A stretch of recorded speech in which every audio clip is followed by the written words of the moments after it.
Hi everyone, my name is Tamana Chaudhary. Welcome to my YouTube channel. I'm your physics educator for NEET UG. NEET का exam अभी 2 दिन में है and I am very sure कि तुम लोग काफ़ी एंग्शियस फ़ील कर रहे होगे कि इतना कुछ पढ़ने के बाद भी ऐसे कॉन्फिडेंस ही नहीं आ रहा है कि कुछ आता है। ऐसे कॉन्फिडेंस ही नहीं आ रहा है कि हम लोगों ने जितना पढ़ा है उतना रिटेन हम कर पाएँगे। But I am equally confident about the fact कि अगर तुम इस पर्टिकुलर सेशन को देखते हो, तो तुम लोगों को बहुत हेल्प हो जाएगी, तुम्हारा कॉन्फिडेंस भी बूस्ट हो जाएगा। द रीज़न बीइंग कि अभी मैं इस क्लास में जो 17 फिज़िक्स के टॉपिक्स के ऊपर बेस्ट क्वेश्चंस करवाने वाली हूँ। बेस्ट क्वेश्चंस का मतलब वो क्वेश्चन जो कोई भी एजुकेटर या फिर टॉपर सजेस्ट करता है कि एग्जाम से पहले ये वाले क्वेश्चंस देख जाना। तो उन 70 ये जो पर्टिकुलर 17 टॉपिक्स तुम लोग को स्क्रीन पे नजर आ रहे हैं, इनके ऊपर मैं वैसे बेस्ट क्वेश्चंस करवाने वाली हूँ। तो ये 40 ऐसे टॉपिक्स हैं जिनके ऊपर नीट में हर साल, चाहे तुम उठा के देख लेना, ऐसे गप्पे नहीं है, ठीक है। ये ऐसे 40 टॉपिक्स हैं जिनके ऊपर नीट के एग्जाम में हर बार 100 मार्क्स के क्वेश्चंस डेफिनेटली आते हैं। तो तुम देख पा रहे हो काउंटिंग 28 से शुरू हो रही है। इसका मतलब जो 1 से लेके 27 वाले टॉपिक हैं, उनको ऑलरेडी मैं लाइव सेशन की फॉर्म में कंडक्ट करवा चुकी हूँ। ये वाली क्लास मैं लाइव नहीं ले पाई, इसलिए मैं रिकॉर्डेड फॉर्मेट में ले रही हूँ, ठीक है जी। तो ये जो हमारी तीसरी क्लास है, इस तीसरी ये इसको भी मैं एक साथ नहीं कराऊंगी। ये मैं 2 क्लासेस में बांट रही हूँ। जैसे कि देखो, दोनों सेशंस एक साथ ही अपलोड होंगे। जैसे कि अभी ये जो हमारी तीसरी क्लास है, इसके अंदर हम लोग ये वाली टॉपिक्स करेंगे और साइमल्टेनियसली फिर बाद में एक और क्लास अपलोड होगी आज ही, इसके साथ ही मोस्ट प्रोबेबली, जिसके अंदर ये बचे वाले टॉपिक्स होंगे, ठीक है ना। तो मेरे लिए भी ईजी हो जाएगा बीच में ब्रेक व्रेक लेना। एक साथ 17 टॉपिक के ऊपर क्वेश्चंस कराना मेरे लिए भी मुश्किल है। व्हाट्सएवर बच्चों, अगर तुम इस चैनल के ऊपर नए हो, चैनल को सब्सक्राइब कर लो और इस क्लास का जो पीडीएफ है विदाउट एनोटेशन का, वो तुम्हें मेरे टेलीग्राम चैनल पे मिलेगा। टेलीग्राम चैनल का लिंक इस वीडियो के डिस्क्रिप्शन में है। जो 2 क्लासेस हो चुकी है उसका लिंक इस वीडियो के डिस्क्रिप्शन में है। जो एक और क्लास है जिसके अंदर ये बचे हुए टॉपिक्स हम लोग करने वाले हैं, उसका लिंक भी वीडियो के डिस्क्रिप्शन में प्रोवाइडेड है। तो तुम लोगों को ज़्यादा इधर उधर ढूंढने की ज़रूरत नहीं है, ठीक है जी। तो शुरू करते हैं। तो सबसे पहले let us begin with electric potential, ठीक है। अब इलेक्ट्रिक पोटेंशियल में कई तरीके के क्वेश्चंस आते हैं। जैसे कि ये वाला क्वेश्चन देखना, मेरे पास 2 मेटालिक स्फीयर्स हैं, एक का रेडियस इतना है, दूसरे का रेडियस इतना है। एक के ऊपर इतना चार्ज है, दूसरे के ऊपर इतना चार्ज है। तो अभी मानो अगर मैं इन दोनों को कंडक्टिंग वायर से जोड़ देती हूँ, तो फाइनल चार्ज छोटे वाले स्फीयर के ऊपर कितना होगा।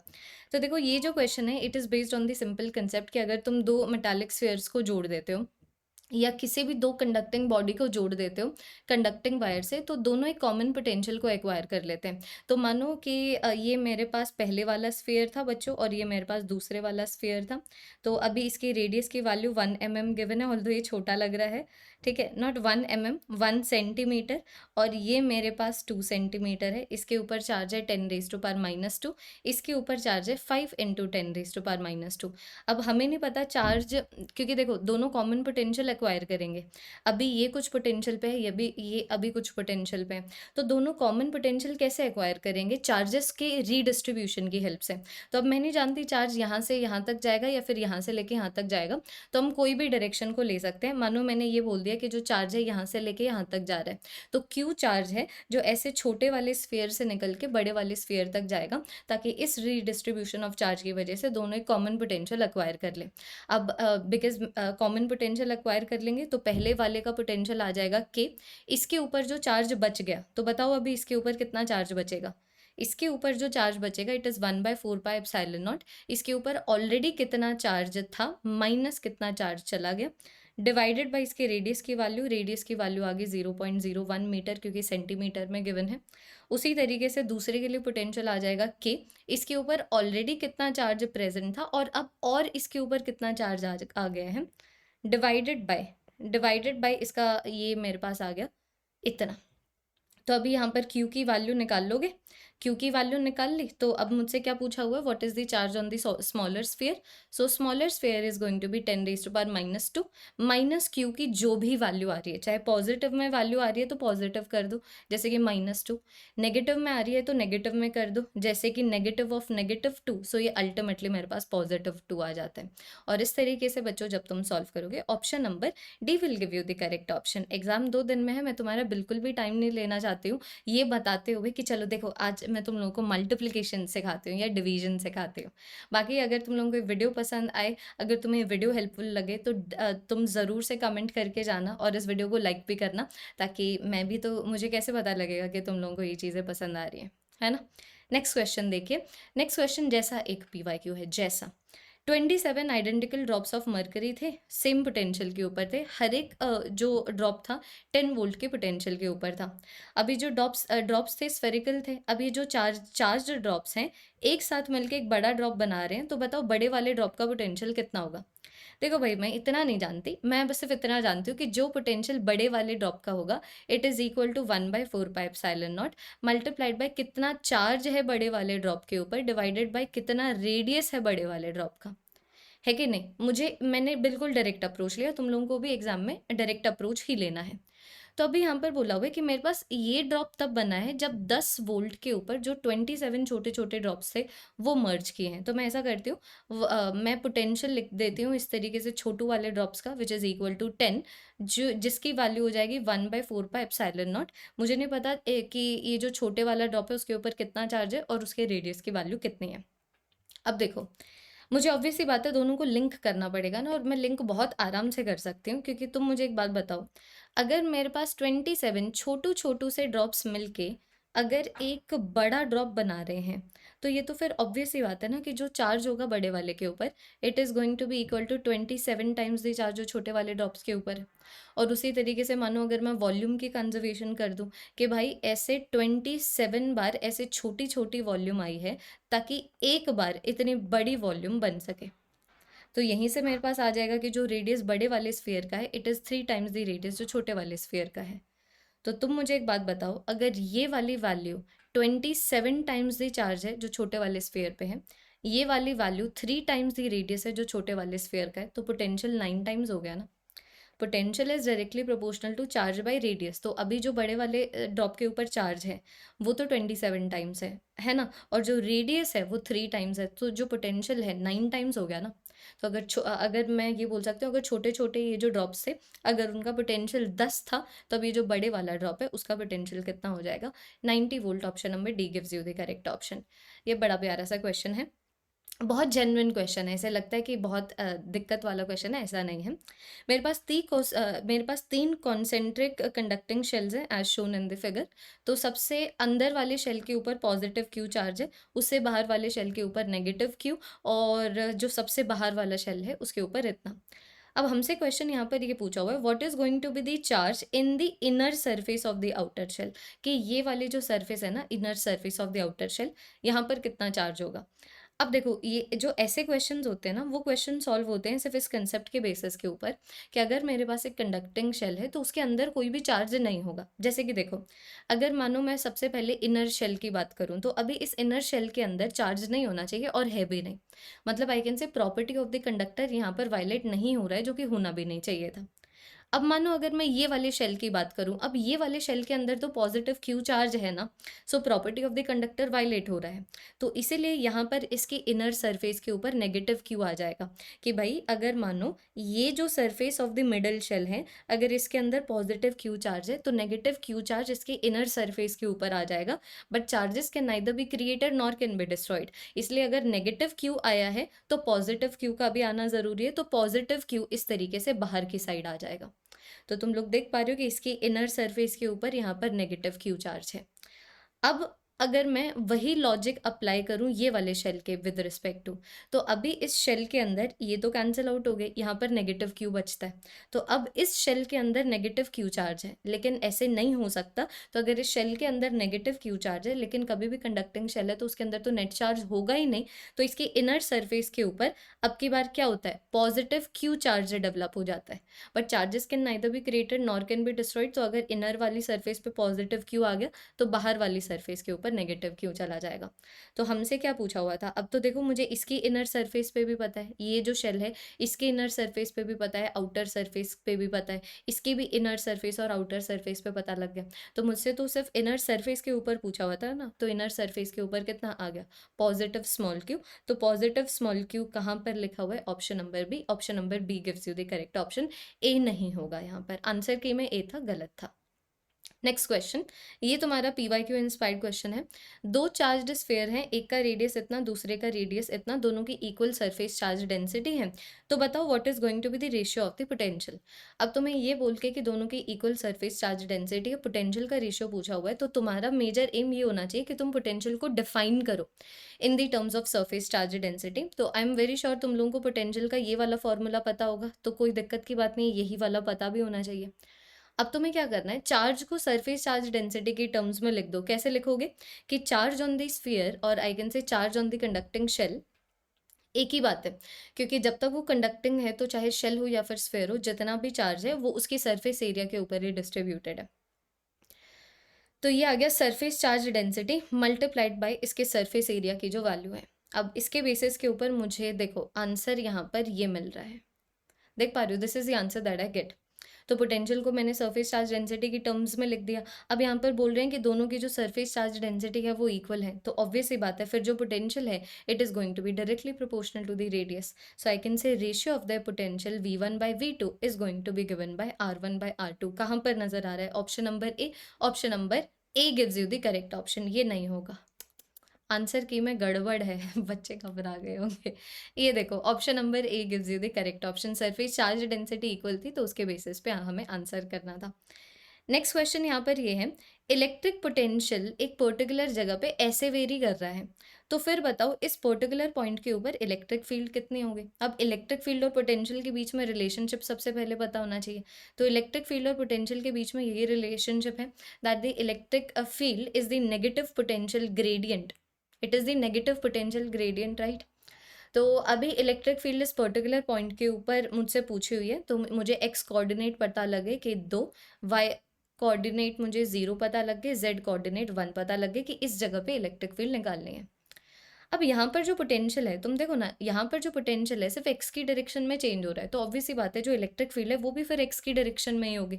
तो हम ऐसा करते हैं, सबसे पहले electric field in the X direction निकाल लेते हैं। So electric field in the X direction आ जाएगा कि ये जो पोटेंशियल जैसे वेरी कर रहा है उसका डिफरेंशिएशन, नेगेटिव डिफरेंशिएशन कर दूँ एक्स के साथ, तो ये वाली वैल्यू मेरे पास कितनी आ जाएगी, -3 मल्टीप्लाइड बाई 2x, और it can also be written is equal to -6x।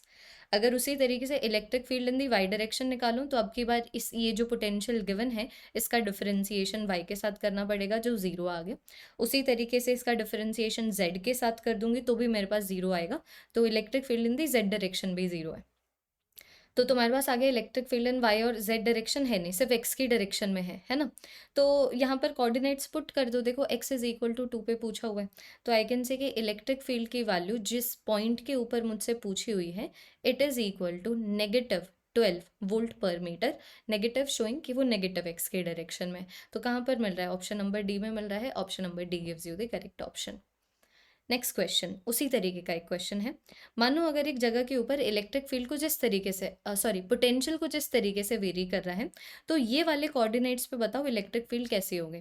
तो बच्चों कभी भी ऐसे पोटेंशियल की इक्वेशन दी जाए और इसके ऊपर आराम से 2 से 3 प्रीवियस ईयर क्वेश्चन है, अगर तुम्हें कभी भी ऐसे इक्वेशन देके किसी पॉइंट के ऊपर इलेक्ट्रिक फील्ड पूछी जाए ना, पहले तुम उस पोटेंशियल वाली इक्वेशन का नेगेटिव डिफरेंशिएशन करो एक्स के साथ, वाई के साथ, जेड के साथ, ताकि तुम्हें उस पर्टिकुलर पॉइंट के ऊपर और आई कैन से ताकि तुम लोग इलेक्ट्रिक फील्ड की value x direction, y direction और जेड डायरेक्शन में निकाल सको।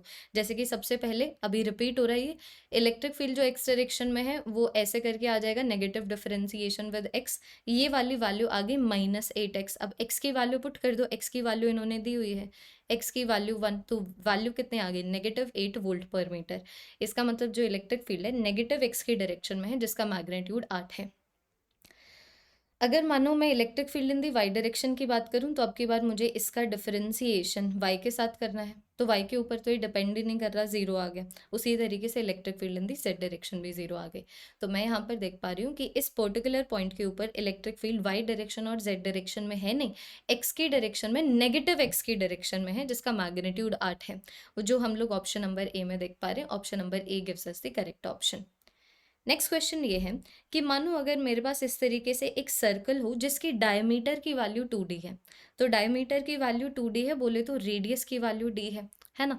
अब यहाँ पर हम लोगों ने क्या किया हुआ है, यहाँ पर हम लोगों ने 4 पॉइंट चार्जेस रखे हुए हैं positive q on the circumference of the circle such that वो स्क्वायर को फॉर्म कर रहे हैं, और फिर पोटेंशियल एट द सेंटर पूछा हुआ है।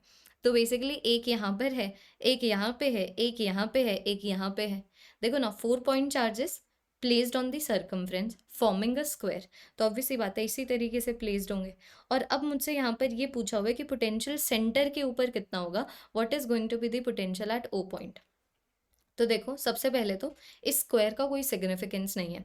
अगर एक चार्ज यहाँ पर, एक चार्ज यहाँ पर, एक चार्ज यहाँ पर, एक चार्ज यहाँ पर होता, स्टिल मेरे पास एक ऐसा अरेंजमेंट होता जो 4 चार्जेस का है, जिसके अंदर हर एक चार्ज क्यू के मैग्नीट्यूड का है, और जो ओ पॉइंट्स है जहाँ पर हम लोग पोटेंशियल को निकालने की कोशिश कर रहे हैं, वो इस पॉइंट से डी के डिस्टेंस के ऊपर है ना। तो आई कैन से कि जो ओ पॉइंट के ऊपर पोटेंशियल होगा, it is going to be equal to 4 बार द पोटेंशियल जो एक स्मॉल क्यू की वजह से प्रोड्यूस हो रहा है।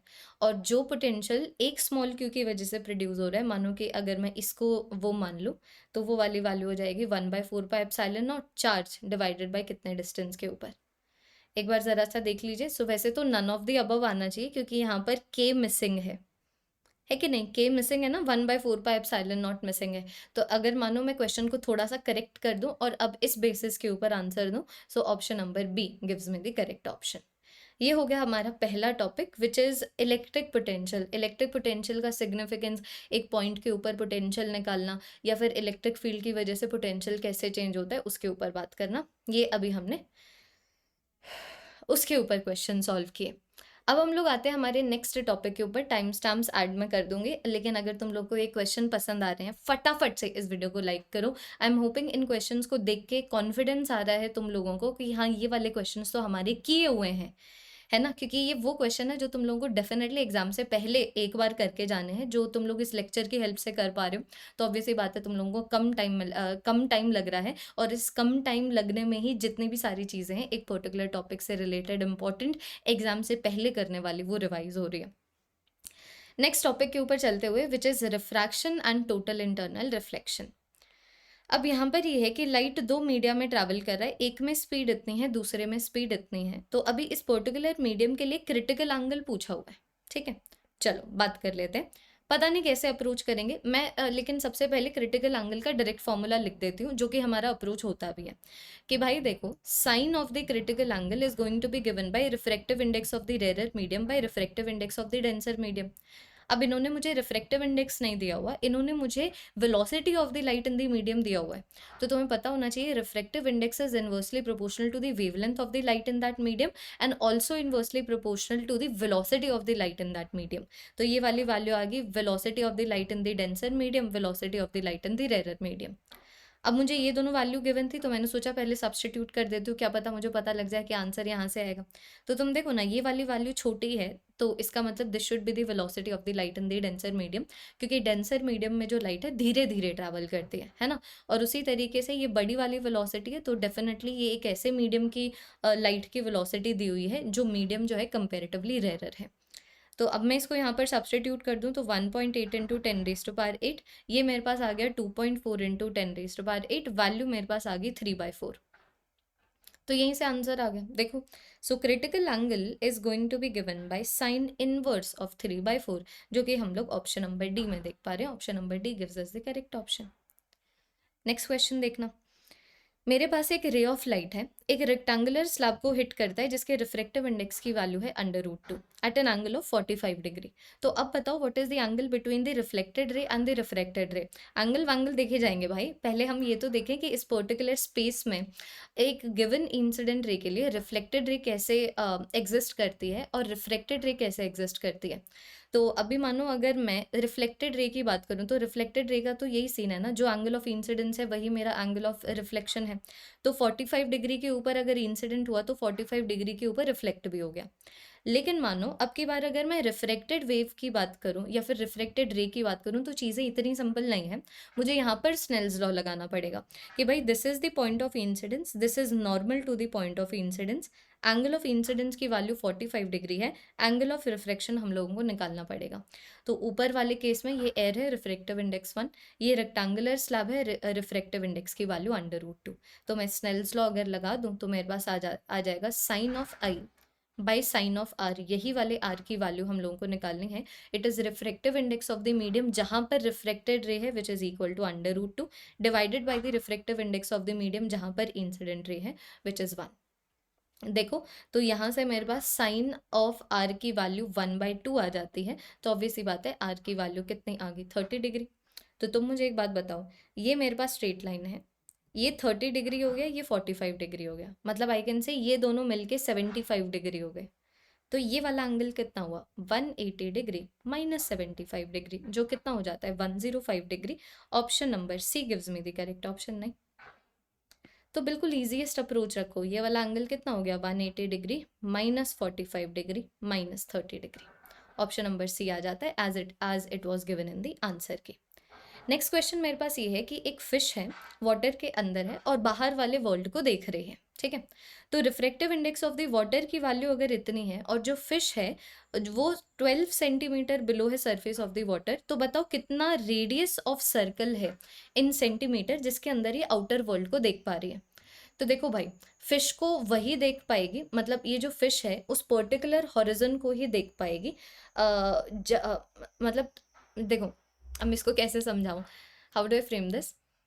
अगर मानो तुम किसी इंसान को देख पा रहे हो, तो वो इंसान डेफिनेटली तुम लोगों को देख पा रहा है, this is the law of optics, right, ऐसा होता है ना। तो मैं यहाँ पर ये बोल पा रही हूँ कि यहाँ पर मछली है, तो मछली आई कैन से कि सिर्फ उन्हीं लाइट रेज के with respect to outer world को देख पाएगी जो लाइट रेज यहाँ से एंटर करती हैं। इसका मतलब मानो अगर ये मछली है, मछली से मानो लाइट रे निकलती है, तो वो लाइट रे जो ऐसे जाएगी वो तो ऐसे ही चलेगी। फिर कुछ लाइट रे ऐसे जाएगी तो डेंसर से रेरर मीडियम तक जा रही है away from the normal, denser से रेरर मीडियम तक अवे फ्रॉम द नॉर्मल। तो एक तो ऐसा एंगल ऑफ इंसिडेंस आएगा ना डेंसर मीडियम के लिए जहाँ पर एंगल ऑफ रिफ्लेक्शन 90 डिग्री हो जाए। तो आई कैन से कि ये जो मछली है इसको ये वाले सर्कल के बियॉन्ड दिख ही नहीं रहा है, ठीक है। ये वाले सर्कल के बियॉन्ड दिख ही नहीं रहा है क्योंकि जो लाइट रेज मछली से निकल रही हैं वो इस पर्टिकुलर सर्कल के बियॉन्ड नहीं निकलेंगे। इसका मतलब जो लाइट रेज मछली तक पहुंचेंगी वो इस सर्कल के बियॉन्ड आ ही नहीं सकती, कि मतलब मानो जो लाइट रे यहाँ पर फॉल कर रही है वो मछली तक नहीं पहुंच पाएगी। मछली तक पहुंच पा रही है वो वाली लाइट रेज जो ये वाले सर्कल से आ रही है, क्योंकि मछली से जो लाइट रेज निकल रही है वो सिर्फ और सिर्फ ये वाले सर्कल को ही एस्केप करके रेरर मीडियम तक जा पा रही है। तो अभी मुझसे यहाँ पर यही वाले रेडियस की वैल्यू पूछी हुई है, ये देखो ये वाले रेडियस की वैल्यू पूछी हुई है। तो अभी तुम देखो, ये वाला लाइट रे मैंने जब लिया था तो बोला था एंगल ऑफ रिफ्रैक्शन इस तरीके से 90 डिग्री हो जाएगा, है ना। तो ऑब्वियस ही बात है ये क्रिटिकल एंगल होगा। अब अगर मानो मैं इसे जेड बना दूँ तो ये भी क्रिटिकल एंगल है। तो अभी मेरे पास आर की वैल्यू पूछी हुई है और एच की वैल्यू गिवन है, ये वाली हाइट की वैल्यू गिवन है ना, it is equal to 12 centimetre. तो मैं यहाँ पर क्या करना चाहती हूँ ना, मैं यहाँ पर साइन का इस्तेमाल कर सॉरी मैं यहाँ पर टैन का इस्तेमाल करना चाहती हूँ कि tan of the critical angle is going to be given by R by H.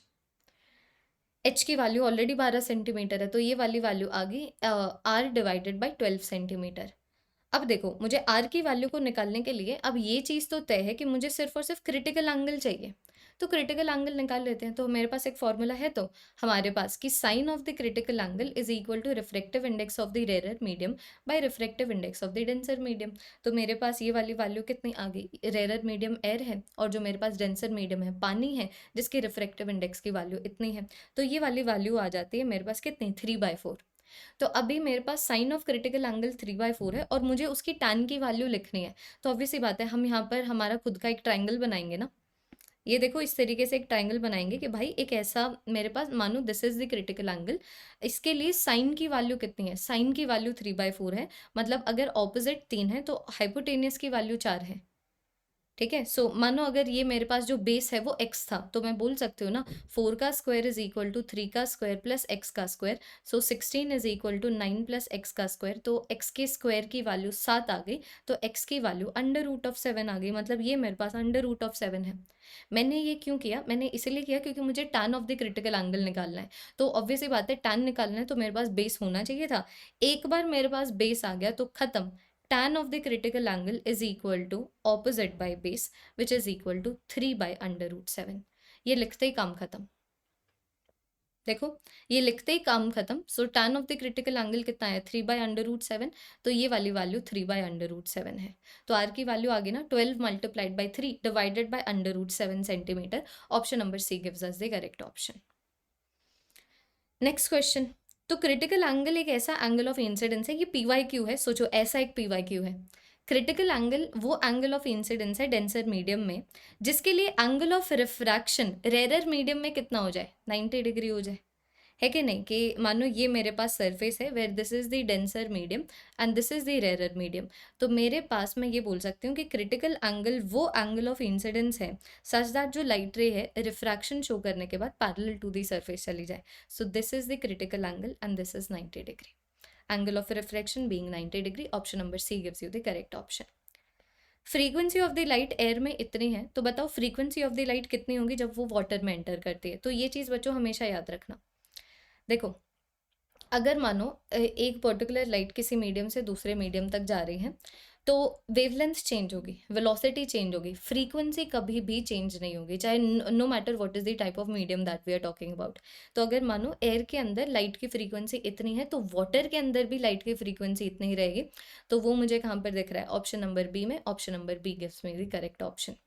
तो ये चीज़ याद रखना कि जो reflective index of the medium है, it is inversely proportional to the wavelength of the medium जो उसमें एग्जिस्ट करती है, also inversely proportional to the velocity of the light in that medium जो उस मीडियम में एग्जिस्ट करती है. Frequency, although frequency does not depend on refraction, does not depend on the optical density of the medium, does not depend on the refractive index.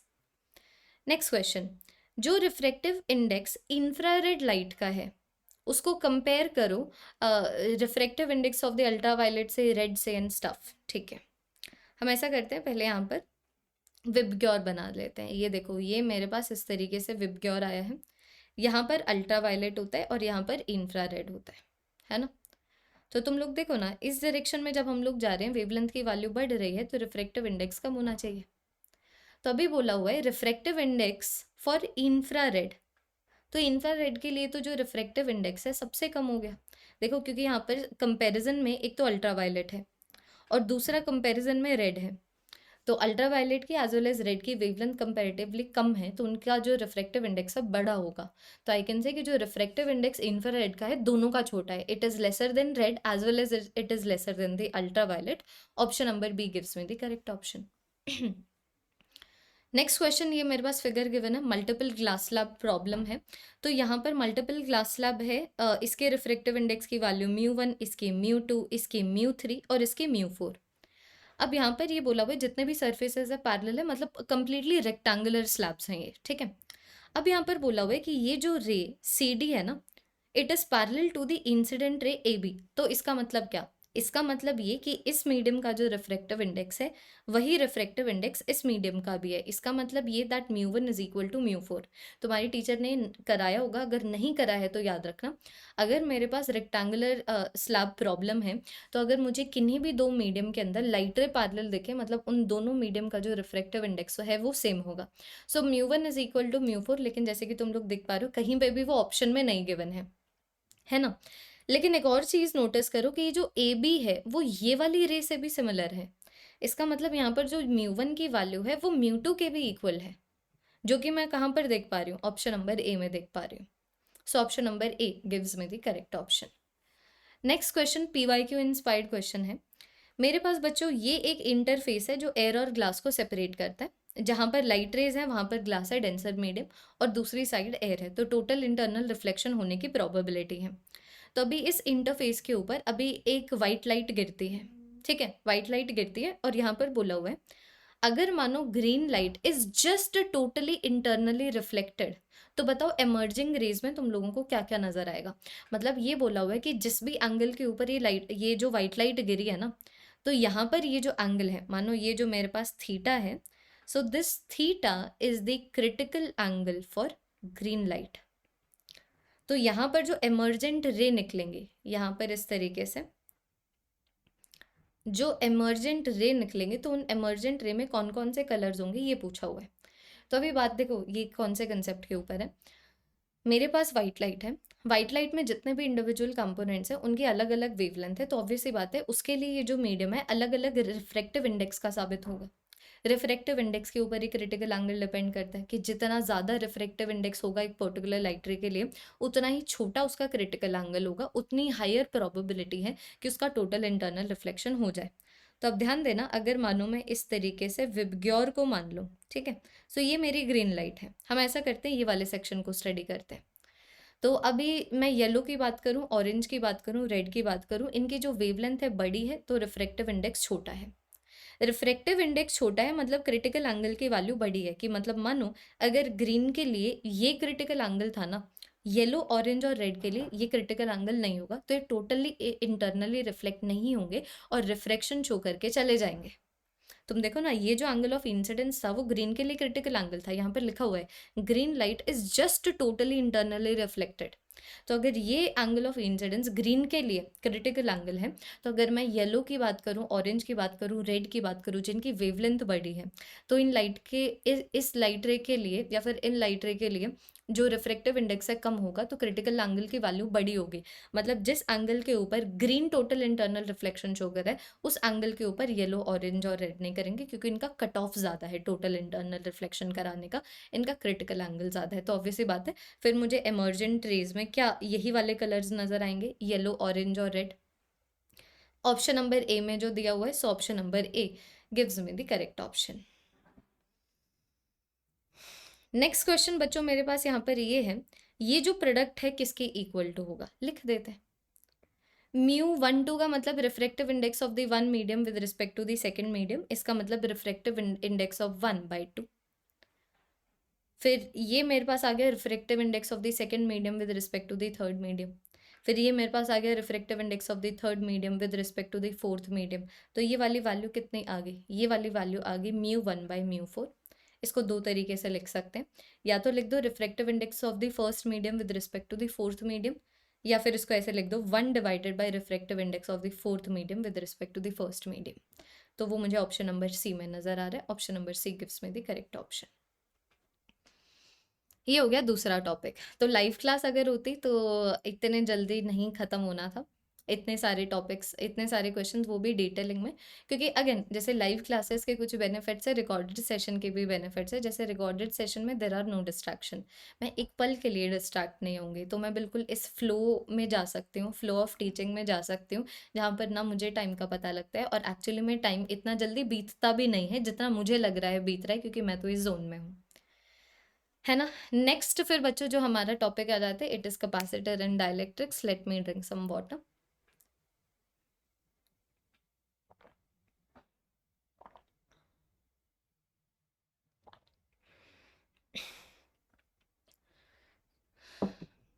जो मैंने पहले 27 topics कराए हैं, मतलब इसी तरीके से, ये तो रिकॉर्डेड सेशन है, उनके लाइव लेक्चर्स अवेलेबल हैं, तो तुम लोग वो वाली लाइव लेक्चर्स की हेल्प से पूरे के पूरे, मतलब इस रिकॉर्डेड सेशन की हेल्प से, इसका जो पार्ट 2 है उस रिकॉर्डेड सेशन की हेल्प से, और जो 2 लाइव सेशन जो है उनकी हेल्प से, तुम लोग आराम से इन 40 टॉपिक्स को लास्ट टाइम कंप्लीट कर सकते हो बैठ के। आराम से तुम 6 घंटे बैठो, 7 घंटे बैठो, क्योंकि you can always skip the portions that you do not need and only watch the portions that you need, और अपने रिक्वायरमेंट के बेसिस के ऊपर फोकस करके करते हुए जो एग्ज़ाम से पहले जो चीज़ें करनी होती है वो तुम कर सकते हो।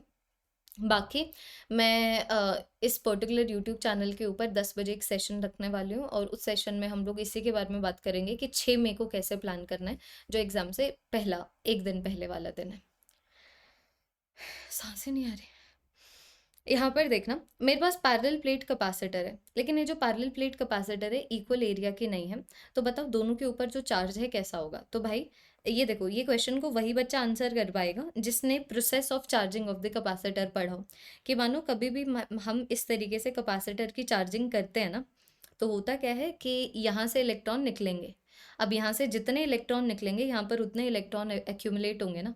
तो पॉजिटिव चार्ज जो एक प्लेट के ऊपर है, it is because of the electrons जो चले गए हैं, और नेगेटिव चार्ज जो दूसरी प्लेट के ऊपर है, it is because of the electrons जो अभी जो दूसरी प्लेट से निकल के, पहली वाली प्लेट से निकल के यहाँ पर एक्यूमुलेट हुए हैं। तो दोनों के ऊपर सेम चार्ज आना चाहिए, डिफरेंट नेचर का। सो option number A gives me the correct option. दोनों के ऊपर सेम चार्ज है अब भी, लेकिन नेचर डिफरेंट है, मतलब एक के ऊपर पॉजिटिव है, दूसरे के ऊपर नेगेटिव है।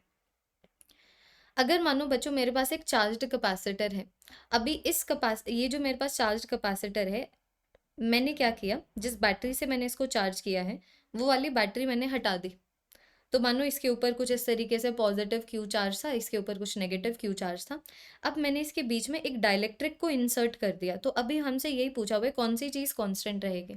चार्ज कांस्टेंट रहेगा ना। तो मुझे बताओ, जो बैटरी है वो चार्ज को बढ़ा भी सकती है, कम भी कर सकती है। लेकिन विदाउट बैटरी चार्ज कहाँ पे जाएगा? अगर इसके ऊपर पॉजिटिव 2 है, नेगेटिव 2 है, तो ये पॉजिटिव 1.5 नेगेटिव 1.5 कैसे हो सकता है? Because charges can neither be created nor can be destroyed. ये तो a one of the most fundamental conservation law है ना।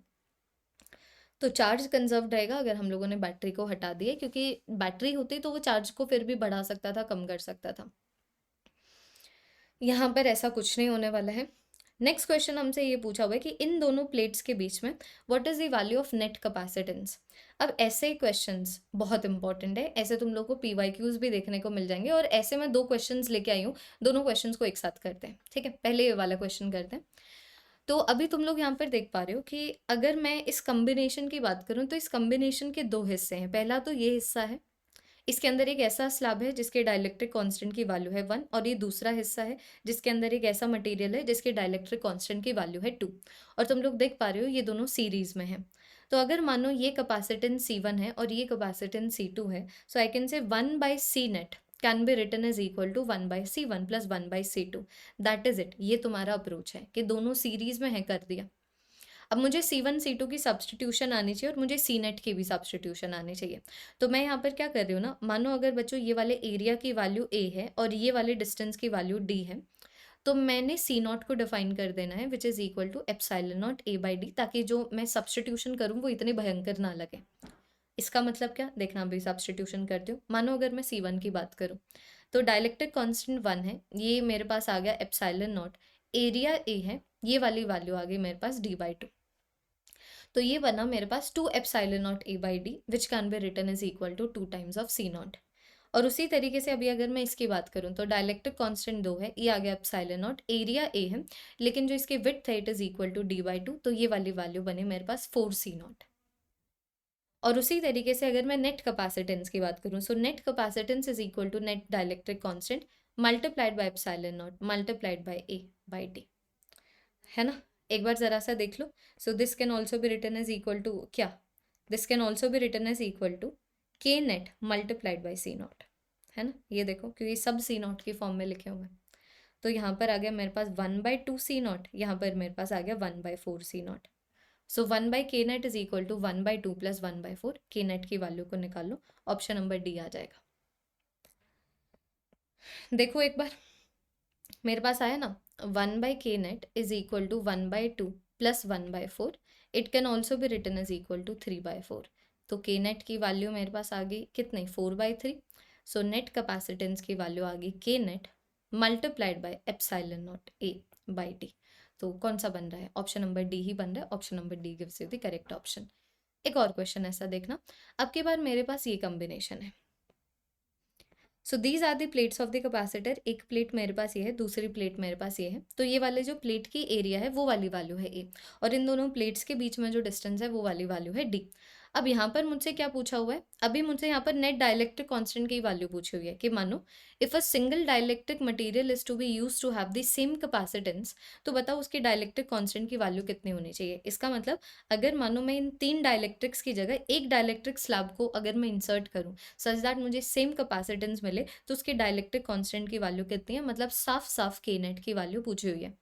तो मैंने तुम लोगों को भाई देखो अप्रोच ऑलरेडी बता दी है। तो ये जो के नेट है इन्होंने उसको के से डिनोट किया है, के की वैल्यू तुम्हें निकालनी है। तो मैंने तुम्हें अप्रोच बता दिया, पहले देख लो हो क्या रहा है। तो तुम देखो ये मेरे पास पहले तो 2 कैपेसिटर आ गए, ये मेरे पास C1 कैपेसिटर आ गया और C2 कैपेसिटर आ गया, ये दोनों पैरेलल में है। ये गया देखो मेरे पास C1, यहाँ पर गया मेरे पास C2, और C1 और C2 का जो कॉम्बिनेशन है वो इस तरीके से C3 के साथ सीरीज में है। यहाँ पर आ गया मेरे पास C3, है ना। एक बार जरा सा देख लो, तो बस यहीं से सॉल्व करना है। अब मैंने क्या करना है ना, सबसे पहले जो मैंने तुम लोगों को ट्रिक बताई थी कि एप्सिलॉन नॉट A/D को हमेशा C नॉट के टर्म्स में लिखना, तो तुम्हारी जो इक्वेशंस है कम भयंकर लगेंगे। तो हम लोग ऐसा करते हैं, पहले C1 C2 C3 को डिफाइन कर लेते हैं, इक्विवेलेंट कैपेसिटेंस बाद में निकालेंगे। तो बच्चों C1 की वैल्यू मेरे पास कितनी आ जाती है, K1 एप्सिलॉन नॉट, एरिया इसका A/2 है और इसकी जो विड्थ है उसकी वैल्यू भी D/2 है ना। उसी तरीके से C2 की बात करूं तो वो मेरे पास आ गया K2 epsilon not, area A/2 है, उसी तरीके से जो विड्थ है वो D/2 है। तो ये मेरे पास कितना आया, it is equal to K1 C not, और ये वाली वैल्यू मेरे पास आ गई K2 C नॉट। और उसी तरीके से ये तो अभी मैंने यहाँ पर C1 और C2 निकाला है ना। उसी तरीके से मानो अगर मैं C3 को निकालूं तो C3 की वैल्यू आ गई K3, एरिया पूरी की पूरी है, ये आ गया एप्सिलॉन नॉट, विड्थ मेरे पास D/2 है, तो ये वाली वैल्यू आ गई 2K3 epsilon not, sorry this is equal to 2K3 C0। अब इसको अच्छे से लिख लो, डोंट माइंड द आंसर जो यहाँ पर लिखा हुआ है। तो देखो यहाँ पर मुझे कुछ ऐसे नज़र आ रहे हैं कि पहले वाला तो हो गया मेरे पास K1 C0, ये मेरे पास हो गया ऐसे K2 C0, ये मेरे पास हो गया 2K3 C0। अब मुझे इनका इक्विवेलेंट कैपेसिटेंस निकालना है, तो ऑब्वियसली बात है पहले इन दोनों को इन दोनों से डील कर लेते हैं, दोनों एक दूसरे के साथ सीरीज में है। सो I can say 1/C' is going to be given by 1/K1 C0 plus 1/K2 C0। तो मेरे पास यहीं से C' की वैल्यू आ जाती है K1 K2 by K1 plus K2 C0। देख लो, या फिर ऐसे मैं बोल सकती हूँ ना, इसको मैं सीधा सीधा ऐसे भी लिख सकती हूँ कि 1/C' is equal to 1/C0 को अगर मैं कॉमन ले लूँ तो 1/K1 प्लस 1/K2। अब ये जो है वो 2K3 C0 के साथ पैरेलल में है। अरे ये दोनों तो पैरेलल में है ना, इसको सीरीज में ले लिया हम लोगों ने, ये दोनों तो पैरेलल में थे। C' is equal to K1 C0 plus K2 C0। उफ, क्या ब्लंडर होते होते बच गया। ये देखो ये ऐसे आएगा, अब ये इसके साथ सीरीज में है, तो अब मैं लिख सकती हूँ 1/C net is going to be equal to 1/2K3 C0 plus 1/C0 K1 plus K2। तो C net can be written as equal to K net multiplied by C0। नहीं, दूसरी बार करवा रही हूँ, net capacitance can be written is equal to net dielectric constant epsilon not A/D। C0 सब में common है, वो गया, तो मेरे पास बना ऐसे एक प्रीवियस के क्वेश्चन है यार, 1/K net is equal to 1/2 times of K3 plus 1/K1 plus K2। यहाँ से आएगा आंसर। अब इसको अगर मैं यहाँ पर ढूंढूं तो ये मेरे को कहाँ पर मिल रहा है,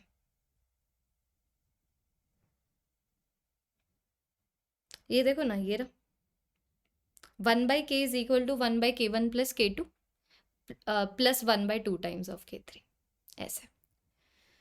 नेक्स्ट क्वेश्चन हमें यहाँ पर ये बोला हुआ है, अगर मानो हर एक कैपेसिटर की कैपेसिटेंस 3 माइक्रोफैरेड है, तो बताओ ए और बी के बीच में नेट इक्विवेलेंट कैपेसिटेंस कितनी है।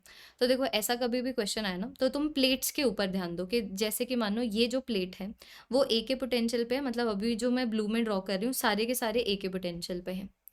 ये मानो ये जो प्लेट है वो बी के पोटेंशियल पे है, तो अभी मैं ऑरेंज में जितने भी ड्रॉ कर रही हूँ वो सारे के सारे अभी ऑरेंज के पोटेंशियल पे है। तो तुम देखो ना, मेरे पास 3 कैपेसिटर बने, एक कैपेसिटर ये बना ए और बी पोटेंशियल के बीच में, एक कैपेसिटर ये बना दोबारा से ए और बी के पोटेंशियल पे, एक कैपेसिटर ये बना दोबारा से ए और बी के पोटेंशियल पे। तो इसका मतलब जो तीनों कैपेसिटर्स हैं एक दूसरे के साथ क्या है, पैरेलल में है ना।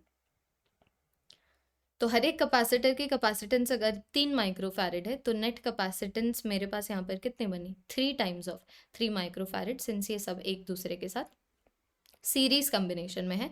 आंसर की में इसका आंसर गलत है, ऑप्शन नंबर बी नहीं आएगा, option number D is going to give you the correct option. यहाँ पर बच्चों हम लोगों को इक्विवेलेंट कैपेसिटेंस निकालनी है कॉम्बिनेशन की। तो यहाँ पर देखो ये मेरे पास ऐसे 4 माइक्रोफैरेड है, ये मेरे पास 1 माइक्रोफैरेड है, ये मेरे पास 3 माइक्रोफैरेड है, ये 6 माइक्रोफैरेड है, ये 2 माइक्रोफैरेड है, ये 8 माइक्रोफैरेड है। कितना इजी कॉम्बिनेशन है, देखो एक और 3 पैरेलल में आ गए तो ये 4 बन गया, 4 और 4 सीरीज में आ गए तो 2 बन गया ना। तो इस तरीके से ऊपर की बात करूँ तो ऊपर तो मेरे पास 2 माइक्रोफैरेड है। अब नीचे 6 और 2 पैरेलल में 8 हो गया, 8 और 8 सीरीज में 4 हो गया, तो नीचे आ गया मेरे पास 4 माइक्रोफैरेड। तो अब 4 माइक्रोफैरेड और 2 माइक्रोफैरेड अगर पैरेलल में है तो नेट कितना आ गया, 6 microfarad. Option number A gives me the correct option. This is a PYQ inspired question. Again equivalent capacitance की वैल्यू निकालनी है ए और बी के बीच में। तो बच्चों तुम देखो ये इतना इजी क्वेश्चन है, मानो अगर ये मेरे पास बी के पोटेंशियल पे है, तो अभी मैं जितना भी पर्पल बना रही हूँ सारा का सारा बी के पोटेंशियल पे है। तो तुम देखो ना, C3 के अगेंस्ट कोई पोटेंशियल डिफरेंस ही नहीं है। तो अगर किसी कैपेसिटर के अक्रॉस कोई पोटेंशियल डिफरेंस ही नहीं है किसी कॉम्बिनेशन में, मतलब हम लोग उसको इक्विवेलेंट कैपेसिटेंस में नहीं कंसिडर करने वाले। उसी तरीके से अभी मैं ऑरेंज में जितना कुछ भी बना रही हूँ, अब वो सारा का सारा बच्चों ए के पोटेंशियल के ऊपर है। ये देखो जी, ये मेरे पास इस तरीके से ए के पोटेंशियल पे है। तो अभी इसके अक्रॉस तो कोई पोटेंशियल ड्रॉप है नहीं, तो इसको मैंने इक्विवेलेंट कैपेसिटेंस में कंसिडर ही नहीं करना। तो मेरे पास दो कैपेसिटर बच जाते, एक तो ये ए और बी के बीच में, एक ये ए और बी के बीच में। देखो पर्पल और ऑरेंज के बीच में है दोनों। पर्पल जो मैंने बी के पोटेंशियल के लिए डिनोट किया है, ऑरेंज जिसकी हेल्प से मैं potential at A point denote कर रही हूँ। सबकी कैपेसिटेंस सी गिवन है, तो तुम देखो यहाँ पर मेरे पास आ गया सी, यहाँ पर मेरे पास आ गया सी, सी और सी पैरेलल में रहे तो नेट कैपेसिटेंस 2C आ गया, ऑप्शन नंबर डी। ये अब energy stored in the capacitor के ऊपर क्वेश्चन करते हैं, जो चौथा टॉपिक हो गया। This is unbelievable. Next question, 5 microfarad का कैपेसिटर है, उसको मैं 800 वोल्ट से चार्ज कर रही हूँ और फिर बाद में डिस्चार्ज कर रही हूँ through a conductor. So what is the energy given to the conductor during the discharge. देखो इस क्वेश्चन का मतलब ये है, मेरे पास मानो ये एक कैपेसिटर था, ये था 5 माइक्रोफैरेड की कैपेसिटेंस का, इसको मैंने 800 वोल्ट तक चार्ज किया। तो ऑब्वियस सी बात है, जब अगर मैं इसको 800 वोल्ट से चार्ज कर रही हूँ तो इसके अंदर कुछ एनर्जी स्टोर्ड होगी ना। तो वो जो एनर्जी स्टोर्ड है it is equal to half C V I का स्क्वायर। वी आई का स्क्वायर मतलब इसके अक्रॉस जो इनिशियल पोटेंशियल डिफरेंस है वो 800 है। तो ये वाली वैल्यू आ गई 1/2, ये आ गया 5 × 10⁻⁻6। अगर मैं 800 का स्क्वायर कर दूं तो ये वो वाली वैल्यू आ जाती है 64 × 10⁻4। 800 का स्क्वायर ये होता है। तो तुम देख पा रहे हो ये वाली वैल्यू कितनी आ गई, 5 × 8 × 10⁻²। तो ये वाली वैल्यू मेरे पास कितनी आ गई, 0.4 आ रहा है। नहीं नहीं 8, रुको रुको रुको, ऐसे थोड़ी, ये वाली वैल्यू 32 आएगी, है ना, ये वाली वैल्यू 32 आएगी। अब जाके ये जो मेरे पास वैल्यू है इसकी वैल्यू 1.6 जूल आनी है।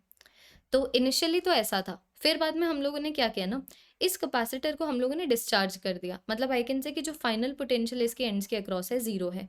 मतलब आई कैन से फाइनल इसने जो एनर्जी स्टोर कर रखी है वो 0 है। तो यही पूछा हुआ है, what is the energy given to the conductor during the discharge. So the energy given to the conductor during the discharge will be the energy which has been lost by the capacitor, because energy can neither be created nor can be destroyed.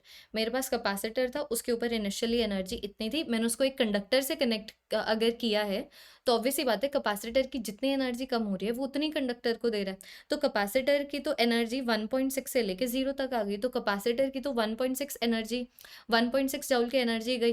तो अगर इसकी 1.6 joule की energy गई तो फिर मतलब फिर तो फॉर श्योर है, इसका मतलब क्या, इसका मतलब इतनी एनर्जी उसने कंडक्टर को दे दी है। So option number C gives me the correct option for this particular question.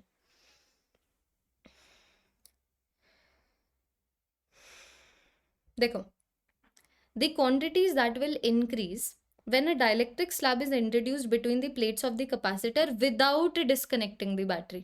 तो अब की बार मैं बैटरी को डिस्कनेक्ट नहीं कर रही हूँ, इसका मतलब जो बैटरी का पोटेंशियल है वही इस कैपेसिटर की दोनों प्लेट्स के बीच में जो एंड्स है उसका पोटेंशियल रहेगा, है ना। जैसे कि मान लो अगर मैं बैटरी को मैं साइड में कर देती, फिर कोई डाइलेक्ट्रिक स्लैब को इंसर्ट करती, तो फिर बाद में वहाँ पर चार्ज कंजर्व रहना था। लेकिन यहाँ पर अभी मैं देख पा रही हूँ बैटरी कनेक्टेड है, बैटरी कनेक्टेड है मतलब जो दोनों मेरे प्लेट्स हैं कैपेसिटर के सेम बैटरी से कनेक्टेड हैं, बैटरी का पोटेंशियल तो अनअफेक्टेड है। तो ऑब्वियसली बात है इसके अक्रॉस जो वी की वैल्यू है वो सेम रहेगी। और हमसे पूछा हुआ है कौन सी वैल्यूज इंक्रीज करेगी, तो देखो वी तो नहीं इंक्रीज हो रहा, तो ना तो ये आएगा, ना ये आएगा, ना ये आएगा, यहीं से ऑप्शन नंबर सी आ जाता है।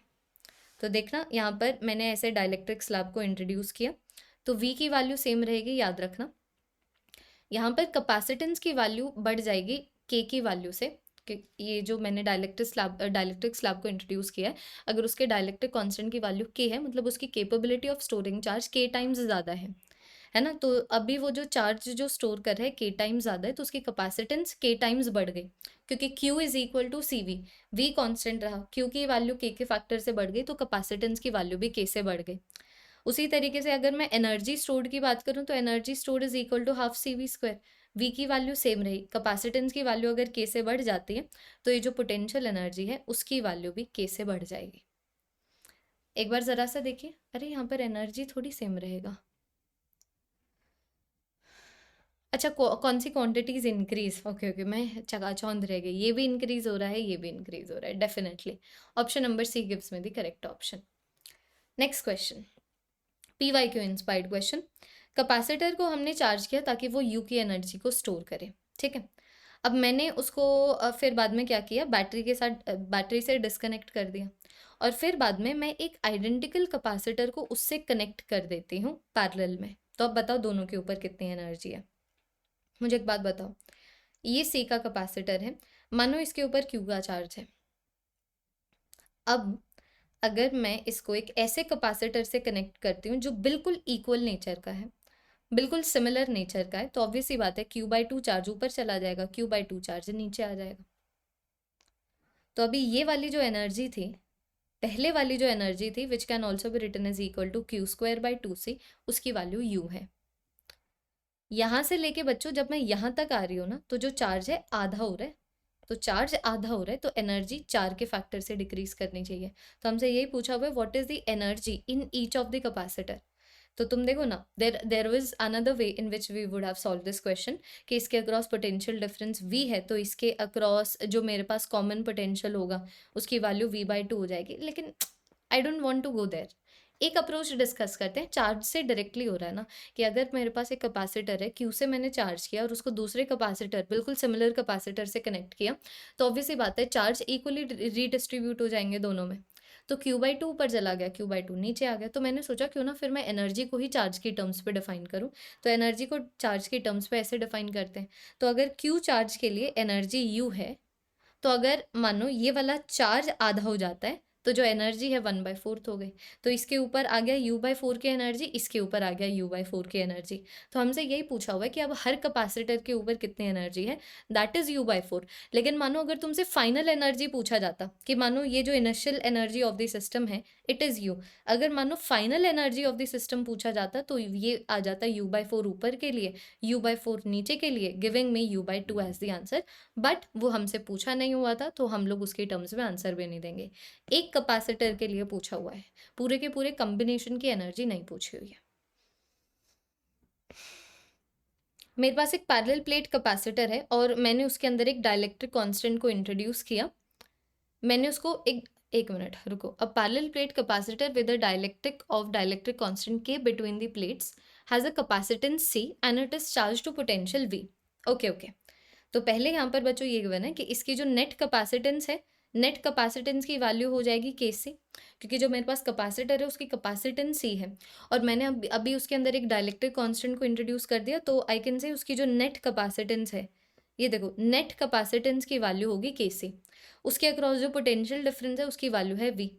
अभी इसने कुछ एनर्जी स्टोर कर रखी है, तो मैं वो इनिशियल एनर्जी डिफाइन कर ही देती हूँ। So that initial energy is going to be equal to half multiplied by इस कॉम्बिनेशन की कैपेसिटेंस कितनी है और इसके अक्रॉस जो पोटेंशियल डिफरेंस है उसका स्क्वायर। अब मैंने क्या किया, अब मैंने धीरे धीरे डाइलेक्ट्रिक स्लैब को रिमूव किया। ठीक है, एक बार जरा सा देखिए, धीरे धीरे डाइलेक्ट्रिक स्लैब को रिमूव किया बिटवीन द प्लेट्स, और फिर बाद में दोबारा से री इंसर्ट कर दिया। So what is going to be the net work done by the system in the process, the work done in which electric field is involved। तो इलेक्ट्रिक फील्ड एक कंजर्वेटिव फोर्स है, कंजर्वेटिव फोर्स के अंदर कभी भी काम होता है तो वो सिर्फ इनिशियल और फाइनल पॉइंट पे ही डिपेंड करता है। तो इनिशियली इतनी एनर्जी थी, फिर मैंने डाइलेक्ट्रिक स्लैब को निकाल दिया, लेकिन फिर मैंने दोबारा से डाइलेक्ट्रिक स्लैब को इंसर्ट अगर कर दिया, तो अल्टीमेटली जो मेरा इनिशियल कन्फिग्रेशन था और बिल्कुल फाइनल कन्फिग्रेशन जो है वो तो सेम हो गया ना। मैं वही चेक कर रही थी कि ये तो जीरो आ रहा है, क्योंकि हम लोगों ने दोबारा से उसको री इंसर्ट भी किया। यहाँ पर दो स्टेप्स हो रहे हैं, देखो पहले तो डाइलेक्ट्रिक कांस्टेंट था, फिर रिमूव कर दिया, लेकिन फिर दोबारा से इंसर्ट कर दिया, तो ये दोनों सेम है ना, इनिशियल पॉइंट फाइनल पॉइंट। तो जैसे change in the internal energy same होगी अगर प्रोसेसेस के लिए इनिशियल और फाइनल पॉइंट सेम है, वैसे इस पूरी की पूरी प्रोसेस के लिए जो इनिशियल कन्फिग्रेशन है वही फाइनल कन्फिग्रेशन है, तो किसी भी तरीके का काम हुआ ही नहीं है। Option number D giving you the correct option. मैं सॉल्व करने को रेडी थी। नेक्स्ट क्वेश्चन ये है कि कैपेसिटर की कैपेसिटेंस इतनी है, पहले उसके ऊपर इतना चार्ज था, फिर उसके ऊपर इतना चार्ज है। So what is the change in the energy stored? तो देखो किसी भी तरीके का चेंज हो, जैसे यहाँ पर change in the energy stored पूछा हुआ है, तो चेंज हमेशा फाइनल माइनस इनिशियल होता है। तो अभी तुम लोगों को एनर्जी को डिफाइन करना है। एनर्जी के 3 फ़ॉर्मूलाज़ हैं। देखो, एक तो मेरे पास आ गया हाफ CV², एक मेरे पास आ गया मेरे पास Q²/2C, है ना? तो अभी हम लोग किस फॉर्म में, यहाँ पर मैंने 2 ही लिखे हैं। अब मैं तुम्हें बोल रही हूँ कि हम लोग किस फॉर्म में डिफाइन करेंगे, that of course is going to depend on मैं किसको रिलेट करना चाहती हूँ। तो मैं तो यहाँ पर चार्ज और कैपेसिटर को रिलेट करना चाहती हूँ, तो मैं इस फॉर्मूला से चलूंगी। तो फाइनल एनर्जी आ जाएगी, फाइनल जो चार्ज है उसका square divided by 2 times the capacitance, और जो इनिशियल एनर्जी है it is going to be equal to initially जो चार्ज था उसका square divided by 2 times the capacitance. अब इसको सॉल्व करने से बच्चों एक ही आंसर आएगा। आंसर की में गिवन है कि वो जो आंसर है ऑप्शन नंबर ए है। नेक्स्ट क्वेश्चन, मेरे पास एक कैपेसिटर है जिसकी इतनी कैपेसिटेंस है और इसको मैंने चार्ज किया 400 वोल्ट से, ठीक है? इसको मैंने चार्ज किया 400 वोल्ट से। अब मैंने क्या किया, ये जो दोनों प्लेट्स थी ना कैपेसिटर की, एक जिसके अंदर से इलेक्ट्रॉन्स निकले थे, दूसरे जिसके ऊपर इलेक्ट्रॉन्स आके बैठे थे, अब मैंने उन दोनों प्लेट्स को कनेक्ट कर दिया एक कंडक्टिंग वायर से, मतलब नेट चार्ज उसके ऊपर कोई है ही नहीं। तो कितनी हीट जनरेट होगी? मतलब तुम देखो ना, इनिशियली जो एनर्जी इस कैपेसिटर के ऊपर है it is equal to half CV²। तो इसके कैपेसिटेंस की वैल्यू है इतनी, इसको मैंने जिससे जितने वोल्ट से कनेक्ट किया वो है इतना। So this is the initial energy. अब मैं अगर पॉजिटिव प्लेट और नेगेटिव प्लेट को किसी कंडक्टिंग वायर के साथ अगर मैं जोड़ देती हूँ, तो अब तो कोई पोटेंशियल डिफरेंस है नहीं ना प्लेट्स के बीच में, तो मेरे पास फाइनल एनर्जी आ गई 0। तो I can say that the heat generated, यहाँ पर हीट जनरेटेड ही पूछा हुआ है ना, so heat generated will be equal to the, कितना यहाँ पर इंटरनल एनर्जी का लॉस हो रहा है, कितना यहाँ पर एनर्जी का लॉस हो रहा है जो पूरा का पूरा है। जैसे कि मानो ये वाली वैल्यू 10 जूल है, फिर 0 हो गया, तो एनर्जी स्टोर्ड 10 जूल से डिक्रीज कर रहा है, मतलब 10 जूल की जो हीट है जनरेट हो गई। तो मुझे सिर्फ इसका मैग्नीट्यूड निकालना है। तो इसका मैग्नीट्यूड अगर मैं निकालने पे भी चलूँ तो निकाल लो। आंसर की में ऑप्शन नंबर बी गिवन है। ये तो अभी सिंपल कैलकुलेशन है ना, इसमें कोई हेल्प की ज़रूरत नहीं होनी चाहिए। हाफ मल्टीप्लाइड बाय 10⁻⁻⁵, ये 400 का स्क्वायर में अगर करूँ तो वो मेरे पास 16 × 10⁻⁴ आ जाता है, ठीक है? तो 0.80 आ रहा है, तुम लोग देख पा रहे हो। नेक्स्ट, ये तो ये मैंने तुम लोगों को करा दिए हैं बच्चों 4 टॉपिक्स, ठीक है जी? इतनी एफिशिएंट क्लास है ये, रिकॉर्डेड फॉर्म में है, मुझे लग रहा है पहले की 2 क्लासेस भी डालनी चाहिए थे।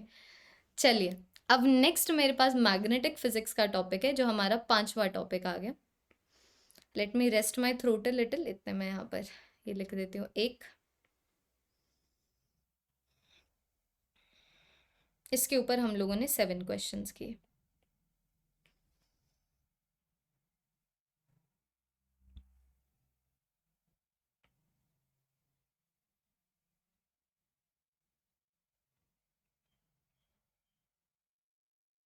इस पे हम लोगों ने 9 क्वेश्चंस किए।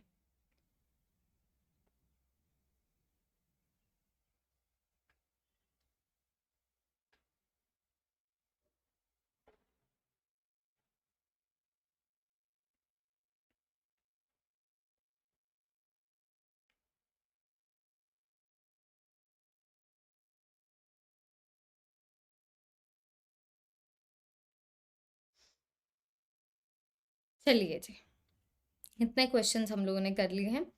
आगे अभी हम लोग इंड्यूस्ड ईएमएफ, करंट और चार्ज के ऊपर पहुंचते हुए, बहुत ईजी सा टॉपिक है। यहाँ पर देखना, मेरे पास एक कॉइल है और उस कॉइल के अक्रॉस जो मैग्नेटिक फ्लक्स है टाइम के साथ ऐसे चेंज हो रहा है। तो हमसे इंड्यूस्ड ईएमएफ की वैल्यू 2 सेकंड पे पूछी हुई है, तो एक ही फॉर्मूला है। अगर ईएमएफ इंड्यूस्ड मुझे किसी भी कॉइल के अक्रॉस निकालना हो, तो मैं ये देखूंगी कि उसके अक्रॉस जो मैग्नेटिक फ्लक्स है वो किस टाइम रेट के साथ चेंज हो रहा है। यहाँ पर नेगेटिव भी आ जाता है ये बताने के लिए कि जो भी चेंज इन मैग्नेटिक फ्लक्स आएगा, ईएमएफ इंड्यूस्ड उसको रेजिस्ट करने की कोशिश करेगा। लेकिन मानो अगर मैं सिर्फ मैग्नीट्यूड के ऊपर फोकस करूं कि ईएमएफ इंड्यूस्ड कितने मैग्नीट्यूड का है, तो मैं यहाँ पर सिंपल डिफरेंशिएशन कर सकती हूँ मैग्नेटिक फ्लक्स की। तो सिंपल डिफरेंशिएशन, मैग्नेटिक फ्लक्स की इक्वेशन ऑलरेडी गिवन है, तो सिंपल अगर हम लोग डिफरेंशिएशन कर दें तो ये मेरे पास आ जाता है 6t+4। अब इंड्यूस्ड ईएमएफ की वैल्यू भी time is equal to 2 second पे गिवन है, तो वो वाली वैल्यू मेरे पास आ जाती है 16 volt. Option number be giving me the correct option. ये तो काफ़ी इजी क्वेश्चन था। कि मैग्नेटिक फ्लक्स टाइम के साथ ऐसे चेंज हो रहा है, टाइम इज इक्वल टू 2 पे इंड्यूस्ड ईएमएफ पूछा हुआ है। इसकी एक बार डिफरेंशिएशन कर देंगे तो इंड्यूस्ड ईएमएफ की इक्वेशन आ जाएगी कि इंड्यूस्ड ईएमएफ किस टाइम पे कितना है, वो वाली इक्वेशन। Time is equal to 2 second put करके आंसर आ गया option number B. Total charge जो एक कंडक्टिंग लूप के अंदर इंड्यूस होता है वो किसके ऊपर डिपेंड करता है? तो देखो, अगर बच्चों ध्यान देना यहाँ पर, अगर मानो मैं इंड्यूस्ड ईएमएफ की बात करूँ, ठीक है, डिफरेंशिएशन की टर्म्स में ना बात करके अभी अगर मैं चेंज की टर्म्स में बात करूँ, तो ये होता है मेरे पास फाइनल मैग्नेट, तो ये मेरे पास होता है initial magnetic flux minus final magnetic flux divided bye ये जो चेंज है कितने टाइम में आया है। अगर मानो मैं इंड्यूस्ड करंट की बात करूं तो वो ऑब्वियसली बात आ जाएगा this is going to be equal to induced EMF, this is going to be given by induced EMF divided by the resistance. तो यहाँ पर डिनोमिनेटर में हम लोगों को रेजिस्टेंस भी देखने को मिलता है।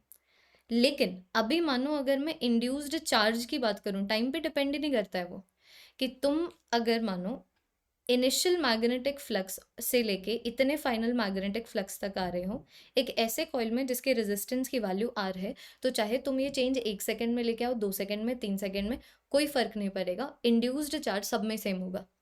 ये सेम लॉजिक इंड्यूस्ड ईएमएफ और इंड्यूस्ड करंट में नहीं होता है। इंड्यूस्ड ईएमएफ और इंड्यूस्ड करंट में यह है जितना जल्दी चेंज लेके आएंगे उतना ही ज़्यादा मैग्नीट्यूड का ईएमएफ या फिर करंट डेवलप होगा। लेकिन इंड्यूस्ड चार्ज में ये है तुम चाहे 2 सेकंड में वो चेंज लेके आओ, 4 सेकंड में वो चेंज लेके आओ, जब तक जो तुम चेंज लेके आ रहे हो मैग्नेटिक फ्लक्स में और किस कॉइल के अक्रॉस उसकी रेजिस्टेंस सेम है, तो आई कैन से टोटल चार्ज की वैल्यू भी सेम रहेगी। So it does not depend on the rate, वही मैं बोल रही हूँ, it does not depend on the rate of the change of the magnetic flux. It does not depend just on the initial magnetic flux or the final magnetic flux. It depends on the total change in the magnetic flux and the resistance. Option number C giving me the correct option. Next question ये, मेरे पास एक circuit है जिसके अंदर coil की resistance इतनी है, मैग्नेटिक फ्लक्स की वैल्यू 2 वेबर से लेके 10 वेबर तक चेंज हो रही है 0.2 सेकेंड में। और देखो तुमसे अब की बार चार्ज की वैल्यू पूछी हुई है, तो मैंने तुम्हें बता दिया है, चार्ज की वैल्यू पूछी हुई है, this is going to be equal to initial magnetic flux minus the final magnetic flux divided by the resistance. तो इनिशियल मैग्नेटिक फ्लक्स कितना था, 2 था, फाइनल मैग्नेटिक फ्लक्स 10 है, कितने टाइम में आ रहा है डज नॉट मैटर। ये चेंज इन मैग्नेटिक फ्लक्स एक ऐसे कॉइल से रिलेटेड है जिसके रेजिस्टेंस की वैल्यू कितनी है, 2 ओम, तो वैल्यू कितनी आ गई, -4 कूलम। तो माइनस तो सिर्फ एक चीज सिग्निफाई कर रहा है कि यहाँ पर जो इंड्यूस्ड ईएमएफ है जिसकी वजह से इंड्यूस्ड चार्ज आया है वो चेंज इन मैग्नेटिक फ्लक्स को रेजिस्ट करना चाहता है, तो नेगेटिव तो सिर्फ वो चीज को सिग्निफाई कर रहा है। मैग्नीट्यूड की टर्म्स में बात करूँ तो 4 आएगा ना answer, option number B gives me the correct option. Next question ये है, मेरे पास एक कॉइल है जिसकी रेजिस्टेंस की वैल्यू इतनी है और उसके अक्रॉस जो मैग्नेटिक फ्लक्स है वो इतने ऐसे इस टाइम रेट के साथ चेंज कर रहा है, तो बताओ इंड्यूस्ड करंट की वैल्यू कितनी होगी 1/4 सेकेंड के ऊपर या फिर 0.25 सेकेंड के ऊपर। तो यार V is equal to IR, ठीक है, तो I can say induced EMF it is going to be given by induced current multiplied by the resistance. Resistance की वैल्यू मेरे पास ऑलरेडी गिवन है, it is equal to 20 ohm. Induced current की value मुझे निकालनी है, मतलब इंड्यूस्ड EMF निकालना पड़ेगा जो कि बहुत ईजी है। तो इंड्यूस्ड EMF की वैल्यू अगर मैं निकालूं तो नेगेटिव डिफरेंशिएशन करना है मैग्नेटिक फ्लक्स का टाइम के साथ, कर देते हैं। 60 स्क्वायर की डिफरेंशिएशन 12t, ये वाली वैल्यू आ गई -5, ठीक है। अब यहाँ पर time is equal to 1/5 second put कर दो, वो वाली 1/4 सेकेंड, 1/4 गिवन है कि इतने टाइम के ऊपर इंड्यूस्ड करंट निकालना है। तो अगर मुझे इतने टाइम पे इंड्यूस्ड करंट निकालना है तो मुझे इसी टाइम का इंड्यूस्ड EMF भी चाहिए होगा, तो वो वाली वैल्यू आ जाएगी मेरे पास -2 बोले तो 2 वोल्ट। तो 2 वोल्ट का इंड्यूस्ड EMF है 0.25 सेकेंड पे, तो कितना करंट आएगा 20 ओम के अक्रॉस, तो उस करंट की वैल्यू तुरंत आ गई ना, it is equal to 0.1 ampere. Option number D giving me the correct option. Next question मेरे पास ये है, मेरे पास एक ऐसा कॉइल है जिसके अंदर n टर्न्स हैं और जिसके रेजिस्टेंस की वैल्यू R है, ठीक है, और इसको मैंने एक गल्वानोमीटर से कनेक्ट किया है जिसकी रेजिस्टेंस की वैल्यू 4R है। तो अभी मानो अगर मैं इस पूरे के पूरे कॉम्बिनेशन को मूव कराती हूँ एक मैग्नेटिक फील्ड से, जहाँ पहले एक मिनट हम क्या कर रहे हैं, इस पूरे के पूरे कॉम्बिनेशन को मूव करवा रहे हैं टी टाइम में एक ऐसे पॉइंट से जहाँ पर मैग्नेटिक फील्ड की वैल्यू W1 थी, टू अ पॉइंट जहाँ पर मैग्नेटिक फील्ड की वैल्यू W2 है, लेकिन यहाँ पर इन्होंने वेबर गिवन है। Weber is magnetic flux, it is not magnetic field. तो इंड्यूस्ड करंट की वैल्यू पूछी हुई है, तो ये क्वेश्चन थोड़ा सा गलत है। अब मैं यहाँ पर इसको वेबर की टर्म्स में सॉल्व करके देखो, क्योंकि ये वेबर में गिवन है, वेबर मतलब मैग्नेटिक फ्लक्स होता है, इस बेसिस पे सॉल्व करो आंसर कुछ और आएगा। अगर मैं यहाँ पर करेक्शन कर दूँ टेस्ला की, तो फिर बाद में आंसर कुछ और आएगा। ठीक है, तो हम ऐसा करते हैं, हम इसको टेस्ला ले लेते हैं। ठीक है, मैंने करेक्शन कर दी कि हम इसको टेस्ला ले लेते हैं, क्योंकि इन्होंने यहाँ पर मैग्नेटिक फील्ड बोली हुई थी। ठीक है, तो ऐसे ही रैंडमली मैंने इसको टेस्ला ले लिया, क्योंकि हम इसको वेबर के बेसिस पे सॉल्व कर सकते थे, क्योंकि क्वेश्चन ने यहाँ पर वेबर भी बोला हुआ है। तो मिसप्रिंट था क्वेश्चन में, दोनों में से एक चीज़ सॉल्व करेंगे, जैसे कि मैंने यहाँ पर टेस्ला ले लिया। तो इंड्यूस्ड करंट पूछा हुआ है, तो ये चीज़ तो तय ऑलरेडी हो चुकी थी। Induced current is going to be given by induced EMF divided by the resistance. अब तुम देखो, मेरे पास ये जो कॉइल्स हैं, इसकी रेजिस्टेंस की वैल्यू कितनी है, आर है ना। जो कॉइल है उसकी रेजिस्टेंस की वैल्यू आर है, और गलवानोमीटर की रेजिस्टेंस 4R है। तो टोटल रेजिस्टेंस मेरे पास कितना आ गया, टोटल रेजिस्टेंस मेरे पास 5R आ गया। और ये जो मेरे पास इंड्यूस्ड ईएमएफ है, ठीक है, this induced EMF is going to be equal to, it is going to be given by कितनी इनिशियल मैग्नेटिक फील्ड है मल्टीप्लाइड बाय कितना एरिया है। क्योंकि देखो, एक मिनट, इसको कैसे समझाऊँ ईजिएस्ट वे में, इसको साइड में सॉल्व कर लेते हैं, एक इक्वेशन में नहीं डालते हैं। This is going to be given by the rate at which the magnetic flux is changing with time. So it can also be written as equal to initial flux minus the final flux divided by ये जो change है कितने time में आ रहा है ना। अब देखो, एरिया तो सेम था, और एरिया भी कॉइल का है। तो मानो अगर कॉइल के एरिया की वैल्यू ए है ना, अगर मानो कॉइल के एरिया की वैल्यू ए है, तो n नंबर ऑफ कॉइल्स की एरिया n टाइम्स ऑफ ए आ गई। इनिशियल मैग्नेटिक फील्ड की वैल्यू इतनी थी, फाइनल मैग्नेटिक फील्ड की वैल्यू इतनी थी, ये जो चेंज है टी टाइम के अंदर आ रहा है। तो ये मेरे पास कितना हो गया, ये वाली वैल्यू आ गई NA W1 minus W2 divided by 5RT। ठीक है, ये देखो, this gives me the correct answer. इन्होंने आंसर ऑप्शन नंबर बी दिया हुआ है, लेकिन फिर ऑब्वियस ही बात है ना यार, यहाँ पर आई डोंट नो इन्होंने टेस्ला लिया हुआ है या फिर क्या लिया हुआ है, व्हाट्सएवर, तुम लोग यहाँ पर कंसेप्ट के ऊपर फोकस करो। मेरे पास n नंबर ऑफ कॉइल है, जिसके अंदर n टर्न्स है, और रेजिस्टेंस की वैल्यू r है। रेजिस्टेंस की वैल्यू r ईच टर्न के लिए नहीं है, रेजिस्टेंस की वैल्यू r है ना। तो अभी मैं यहाँ पर फिर इसको बोल सकती हूँ कि टोटल रेजिस्टेंस 5R आ गई, पहले R और फिर बाद में 4R गलवानोमीटर का। अब जो इंड्यूस्ड ईएमएफ है, it will depend on the change in the rate of change of the magnetic flux. और मैं अभी एरिया ऑफ द कॉइल को नहीं छेड़ रही हूँ, क्योंकि जो एक्चुअली में जो मैग्नेटिक फील्ड लाइंस जिसके थ्रू कट करके मैग्नेटिक फ्लक्स में चेंज लेके आ रही हैं, वो इन n नंबर ऑफ टर्न से एसोसिएटेड है। तो जो एरिया है, number of turns multiplied by area of one coil, वो सेम है। उनके अक्रॉस जो मैग्नेटिक फील्ड है वो चेंज हो रही है। ठीक है, तो इसके लिए ऑप्शंस को छोड़ दो, इन ऑप्शंस का कोई मतलब ही नहीं है, क्योंकि इन्होंने एरिया भी नहीं लिया और पता नहीं इन्होंने क्या हुआ है व्हाट्सएवर। तुम ये देख लो, this is going to be the final answer without any doubt. Given हम लोगों ने टेस्ला मैग्नेटिक फील्ड लिया था, W1 को इनिशियल मैग्नेटिक फील्ड, W2 को final magnetic field. Next question ये है, मेरे पास एक इंडक्टेंस कॉइल है, और इस इंडक्टेंस कॉइल के अक्रॉस जो करंट है वो टाइम के साथ कुछ ऐसे चेंज हो रहा है as shown in the figure. तो बताओ जो पोटेंशियल है वो कैसे चेंज होगा। तो तुम देखो, पहले जो इस कॉइल के अक्रॉस जो करंट है वो स्टेडी रेट से इंक्रीज हो रहा है, तो स्टेडी रेट से मैग्नेटिक फ्लक्स इंक्रीज होगा, तो ईएमएफ इंड्यूस्ड की वैल्यू नेगेटिव और कांस्टेंट रहेगी, जो कि तुम लोग यहाँ पर देख पा रहे हो। उसी तरीके से बाद में जो करंट है इस इंडक्टेंस कॉइल के अक्रॉस स्टेडी रेट से डिक्रीज हो रहा है, तो इंड्यूस्ड ईएमएफ की वैल्यू स्टेडी मतलब कांस्टेंट मैग्नीट्यूड की और पॉजिटिव में रहेगी। Option number C gives you the correct option. मेरे पास इतनी मैग्नेटिक फील्ड है which is acting at right angle to the coil of area इतना, जिसके अंदर 50 टर्न्स हैं। अब मुझसे यहाँ पर ये पूछा हुआ है, बताओ अगर जो एवरेज ईएमएफ इंड्यूस की वैल्यू है इतनी है, जब मैं इस कॉइल को रिमूव कर देती हूँ फील्ड में से टी टाइम में, तो फिर बाद में यहाँ पर टी टाइम की वैल्यू निकालनी है।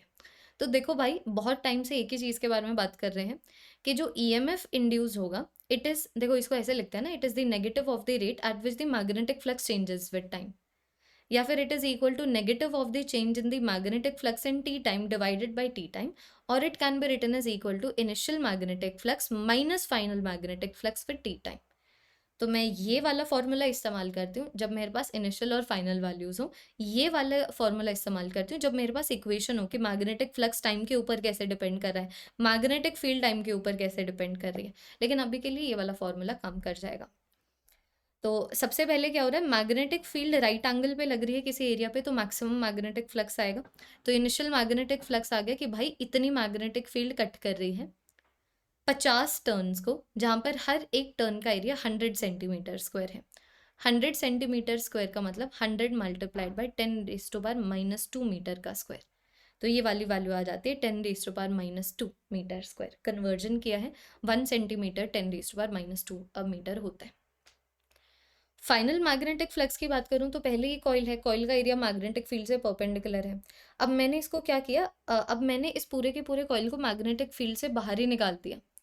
तो फाइनल मैग्नेटिक फ्लक्स है ही नहीं, कि मैग्नेटिक फील्ड है लेकिन ये जो कॉइल है वो उस रीजन में नहीं है जहाँ पर मैग्नेटिक फील्ड है। तो मैग्नेटिक फ्लक्स फाइनल है नहीं। इसकी वजह से ईएमएफ इंड्यूस हुआ 0.1 और ये वाले टी टाइम की वैल्यू निकालनी है। तो ये तो काफ़ी सिंपल हो गया। देखो टी की वैल्यू कितनी आ गई, 50 इंटू 200 हो गया, 10⁻² डिवाइडेड बाई 0.1, वैल्यू कितनी आ गई 0.1 second. Option number A gives you the correct option. देखो नेक्स्ट क्वेश्चन जरा से देखो यार, नेक्स्ट क्वेश्चन जो है ना ये थोड़ा सा ये गलत क्वेश्चन है।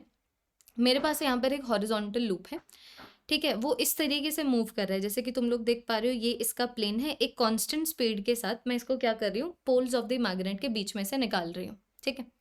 तो यहाँ पर ये पूछा हुआ है which one of the following graph correctly represents the induced EMF in the coil. तो देखो यहाँ पर ये है कि to be very honest with you, NOTA is the answer. Why is NOTA the answer, pay attention, okay. मानो मेरे पास यहाँ पर टाइम है and this is the value of the EMF induced. तो सबसे पहले ये जो कॉइल है वो एंटर करता है ना, तो जब ये कॉइल एंटर कर रहा है एक कांस्टेंट वेलोसिटी से एंटर कर रहा है, मतलब इसका जो एरिया जिस रेट से मैग्नेटिक फील्ड के अंदर आ रहा है वो कांस्टेंट है। मतलब मैग्नेटिक फ्लक्स इंक्रीज कर रहा है एक कांस्टेंट रेट के साथ। तो ईएमएफ इंड्यूस्ड की वैल्यू नेगेटिव और कांस्टेंट रहनी चाहिए, जो मुझे कहीं पे भी नहीं नजर आ रहा। तो ईएमएफ इंड्यूस्ड की वैल्यू नेगेटिव और कांस्टेंट रहनी चाहिए। ये पहला सिनेरियो जब वो एंटर कर रहा होता है। अब फिर बाद में क्या करेगा, अब वो इस मैग्नेटिक फील्ड के रीजन में मूव करेगा, तो इससे एसोसिएटेड मैग्नेटिक फ्लक्स है लेकिन वो चेंज नहीं हो रहा है। कि पहले तो रीजन ऑफ मैग्नेटिक फील्ड में आया, अब उसी region of constant magnetic field में मूव कर रहा है, तो इससे एसोसिएटेड मैग्नेटिक फ्लक्स है लेकिन वो टाइम के साथ चेंज नहीं हो रहा है। तो फिर बाद में ये वाले सिनारियो में मैग्नेटिक फ्लक्स जो है कांस्टेंट रह जाएगा। तो ईएमएफ इंड्यूस्ड की वैल्यू यहाँ पर आएगी नहीं, तो ईएमएफ इंड्यूस्ड की वैल्यू ऐसे 0 हो गई। और अल्टीमेटली वो इस रीजन से एग्जिट लेगा। तो जब वो इस रीजन से एग्जिट लेगा तो मैग्नेटिक फ्लक्स की वैल्यू डिक्रीज करेगी एक कांस्टेंट रेट से। तो ईएमएफ की वैल्यू यहाँ पर पॉजिटिव और कांस्टेंट हो गई। तो मेरे पास जो ग्राफ है ना एक्चुअली में ये ठीक है। ये देखो this is the right graph, जो तुम लोगों को कहीं पे भी नहीं दिख रहा है। सो मतलब NOTA is going to be the answer. यहाँ पर none of the above is the correct answer. Next मेरे पास टॉपिक आ जाता है बच्चों ऑप्टिकल इंस्ट्रूमेंट्स। तो ये कितने क्वेश्चन हो गए, 1 2 3 4 5 6 7 8, ये मेरे पास हो गए 8 क्वेश्चंस। तो ये वो वाले क्वेश्चन है जो पूरा ब्रश अप करा देते हैं एक पर्टिकुलर टॉपिक का, और ये सबसे इंपॉर्टेंट टॉपिक है। इन क्वेश्चन की हेल्प से तुम उन सारे question types, question solving strategy को रिवाइज कर सकते हो, जो एग्जाम से पहले तुम्हें पता भी होनी चाहिए, कि टू मेक श्योर कि तुम ये भूलो ना।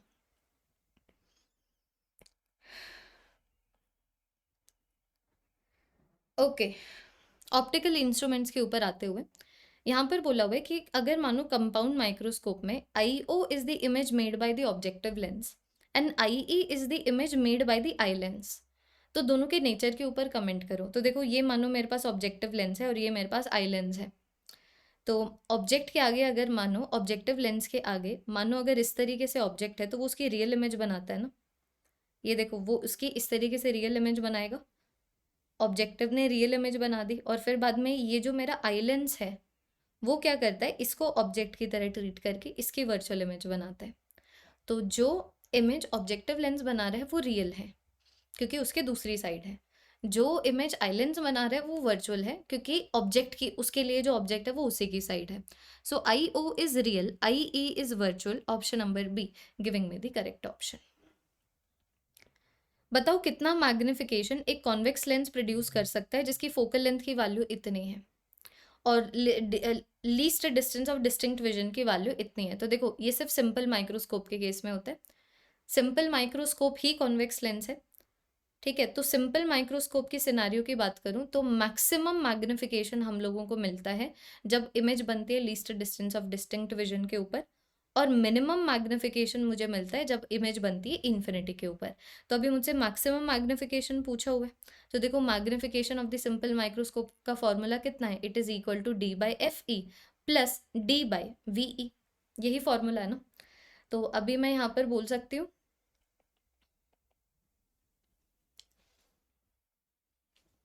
ये वाली वैल्यू, ये वाली वैल्यू है डी बाई एफ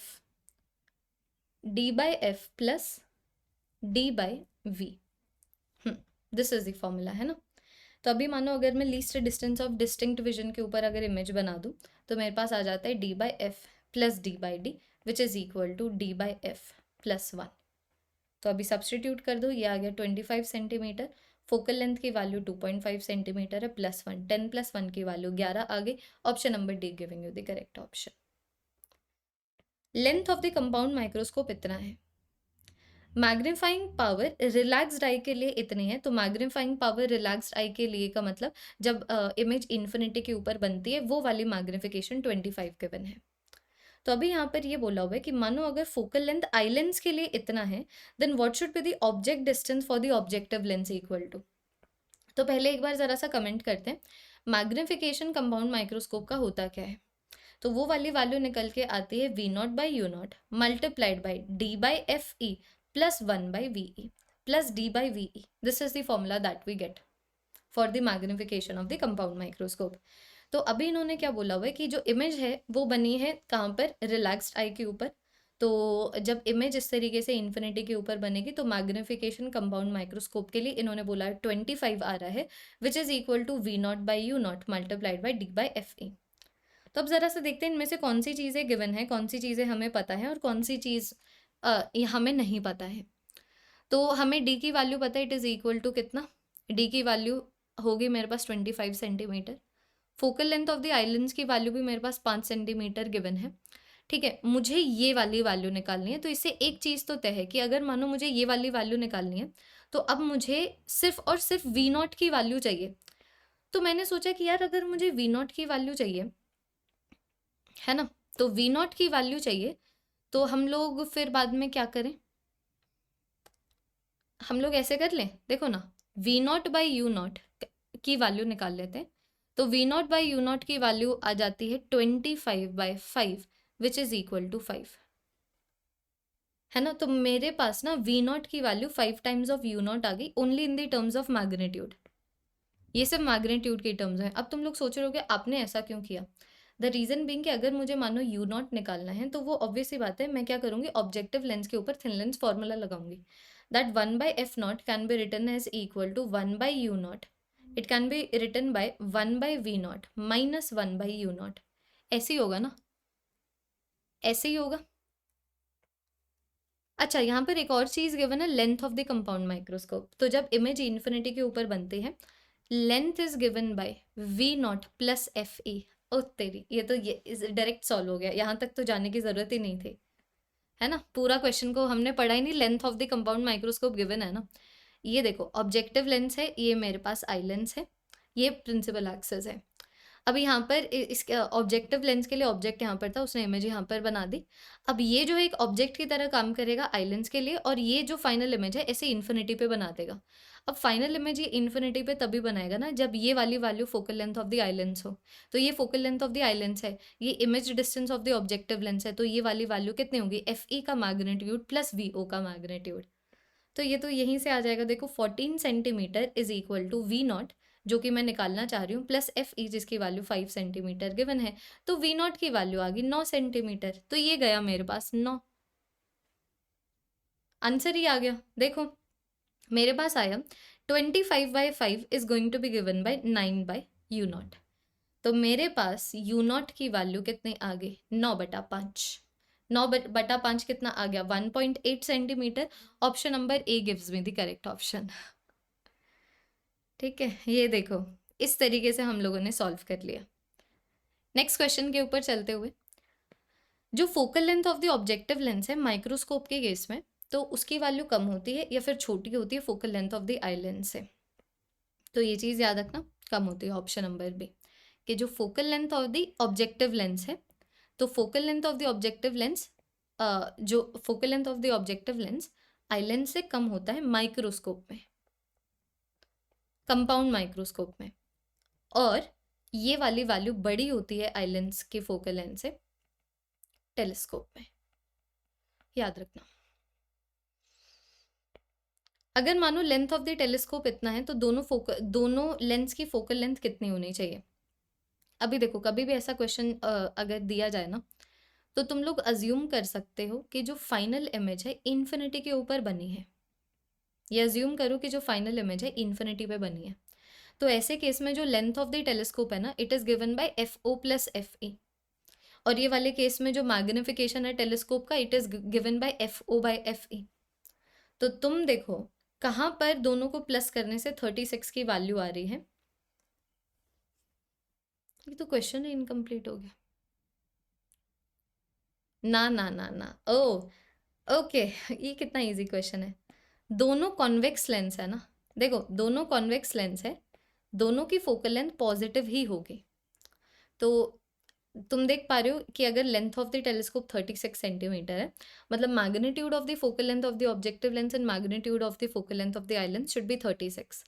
तो वो जो चारों केसेस में है, तो मुझे अब सिर्फ प्रॉपर साइन कन्वेंशन सब्सटीट्यूट करना है। तो कॉन्वेक्स लेंस के लिए फोकल लेंथ की वैल्यू पॉजिटिव होती है, तो it should be positive 30 centimetre and positive 60 centimetre. Option number A giving you the correct option. Magnification compound microscope का इतना है, आई लेंस की फोकल लेंथ इतनी है और जो इमेज है least distance of distinct vision पे बन रही है। सो what is the magnification of the objective lens. Okay, तो देखो magnification of the compound lens is equal to magnification of the objective lens multiplied by the magnification of the eye lens.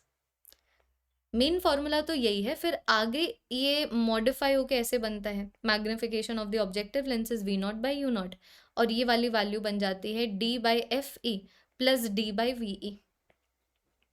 अब ये जो magnification है इन्होंने हमें 30 दे दिया, ये भी बोल दिया कि जो इमेज है least distance of distinct vision पे बन रही है। तो देखो ना, 30 is equal to magnification of the objective lens, जो कि मुझे निकालना है।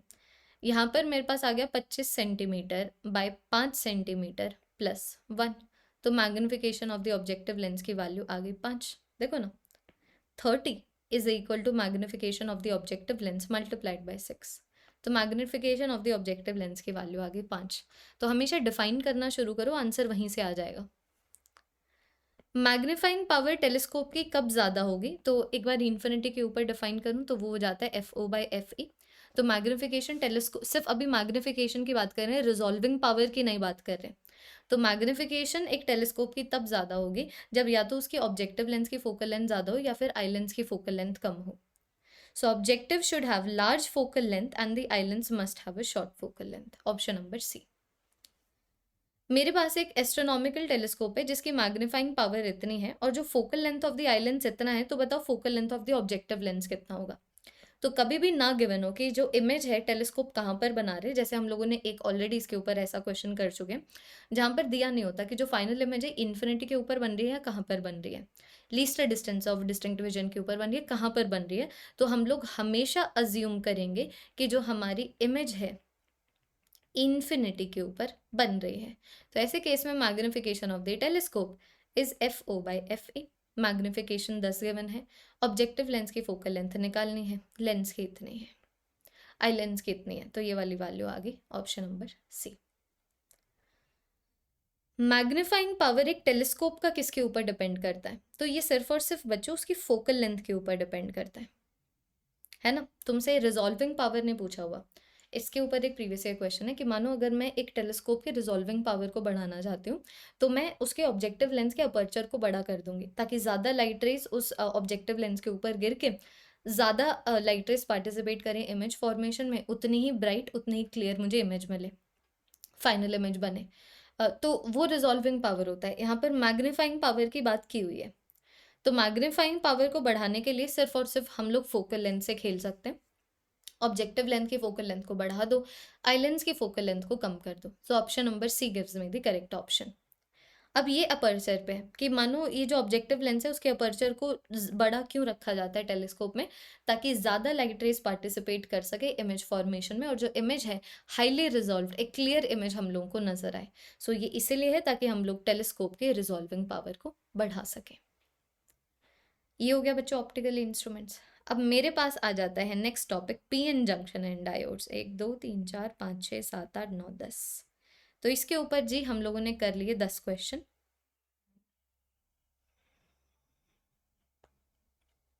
सिक्स्थ टॉपिक है ये, अनबिलीवेबल। ये देखो, एक और आधे घंटे में 6 टॉपिक कर लिए तुम लोगों ने, जो बच्चे देख रहे हैं ना इस पर्टिकुलर वीडियो को। अभी हमारा 7वां topic which is PN junction and diode बात करते हैं। फॉरवर्ड बायस पोटेंशियल एक डायोड के अक्रॉस मैंने चेंज किया 0.6 से 0.7 वोल्ट तक, तो करंट की वैल्यू इतने से इतने चेंज होती है, तो फॉरवर्ड बायस रेजिस्टेंस कितने हैं? सच में मतलब ऐसे क्वेश्चन तुम लोगों को देखने को मिल जाएंगे। बहुत ईजी है ये पर्टिकुलर टॉपिक, मॉडर्न फिजिक्स से ईजी है। तो अभी मैं ये बोल सकती हूँ V is equal to I R, भाई इतना ही पता होना चाहिए। So change in the forward potential is going to be given by change in the forward current multiplied by the forward resistance. तो forward potential को मैंने 0.1 वोल्ट से change किया, उसकी वजह से जो change in the forward current है वो मेरे पास 10 मिली एम्पियर आ रहा है, तो 10 मिली एम्पियर इतना होता है। फॉरवर्ड रेजिस्टेंस की वैल्यू पूछी हुई है, तो ये मेरे पास कितना हुआ? मेरे पास ये वाली वैल्यू होगी 0.1 डिवाइडेड बाई 10⁻⁻²। हाँ, तो वैल्यू कितनी होगी? 10 ohm. Option number C giving me the correct option. Next question, ऐसे इतने PYQs तुम लोगों को मिल जाएंगे। नेक्स्ट क्वेश्चन सिर्फ इस बेसिस के ऊपर है कि अगर मानो मैं डायोड को सर्किट में रखती हूँ, तो अगर वो फॉरवर्ड बायस्ड होगा तो कंडक्टिंग वायर की तरह बिहेव करेगा, और मानो अगर वो रिवर्स्ड वायर हो, अगर रिवर्स्ड बायस्ड होगा तो फिर बाद में वो एक ब्रोकन वायर की तरह बिहेव करेगा, जो इन्होंने बोला भी हुआ है कि यहाँ पर 2 डायोड्स हैं तो फॉरवर्ड। अच्छा, अब की बार इन्होंने ये बोल दिया कि जो डायोड्स हैं वो फॉरवर्ड, जब इनकी फॉरवर्ड बायसिंग कराएंगे तो 30 ओम की रेजिस्टेंस शो करेंगे, और जब हम इनकी बैकवर्ड बायसिंग करेंगे या फिर रिवर्स बायसिंग करेंगे तो इनफाइनाइट रेजिस्टेंस है। तो अभी मानो अगर मैं 3 वोल्ट की बैटरी को अगर कनेक्ट करती हूँ यहाँ पर, what is the current through 50 ohm resistance? So current through the 50 ohm resistance is basically जो करंट सर्किट के अंदर है। तो जनरली ऐसा क्वेश्चन होता है ना कि डायोड को सर्किट में रख दिया, अब उस डायोड की अगर फॉरवर्ड बाइसिंग करा दोगे तो उसकी रेजिस्टेंस हम लोग 0 ले लेते हैं, और हम लोगों ने ऐसा ही करना था, लेकिन क्वेश्चन ने हमें स्पेसिफाई कर दिया कि रिवर्स बाइसिंग करोगे तो इनफाइनाइट रेजिस्टेंस है, मतलब ब्रोकन वायर, लेकिन जब फॉरवर्ड बाइसिंग करोगे तो उसकी 30 ओम की रेजिस्टेंस लेनी है। तो तुम देख पा रहे हो पॉजिटिव टर्मिनल यहाँ पर है, पॉजिटिव टर्मिनल पी की साइड कनेक्टेड है तो ये फॉरवर्ड बायस्ड हो गया, एन की साइड कनेक्टेड है तो ये रिवर्स बायस्ड हो गया, मतलब ऊपर वाली आर्म में से तो करंट जा नहीं रहा। तो बेसिकली फिर मेरे पास सर्किट ऐसा है, यहाँ पर आ गया 3 वोल्ट, ये मेरे पास डायोड का रेजिस्टेंस आ गया 30 ओम, ये इससे सीरीज में मेरे पास बैठा था 70 ओम, यहाँ पर था मेरे पास 50 ओम। तो देखो नेट रेजिस्टेंस कितनी है? नेट रेजिस्टेंस मेरे पास 150 ओम है, पोटेंशियल की वैल्यू 3 वोल्ट है, तो करंट कितना जाएगा? 3 volt divided by 150 ohm. So option number C gives me the correct option. Next question, अगर मानो मैं पीएन जंक्शन के अक्रॉस किसी भी तरीके का एक्सटर्नल पोटेंशियल डिफरेंस नहीं लगाती हूँ तो क्या होगा? तो जब तक मेरे पास पीएन जंक्शन है, बैरियर इलेक्ट्रिक फील्ड तो एग्जिस्ट करेगी ना भाई।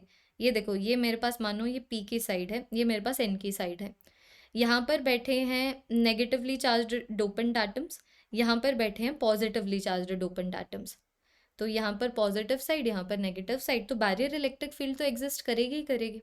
तुम लोग अगर बाइसिंग कर देते हो, मान लो तुम अगर एक्सटर्नल वोल्टेज लगा देते हो, तो इसकी वजह से वो डिसाइड होगा कि जो एक्सटर्नल इलेक्ट्रिक फील्ड बैटरी की वजह से आ रही है वो इसको सपोर्ट कर रही है जैसे रिवर्स बाइसिंग में करती है, या फिर इसके अगेंस्ट चल रही है जैसे फॉरवर्ड बाइसिंग में करती है, लेकिन ये तो रहेगी ना।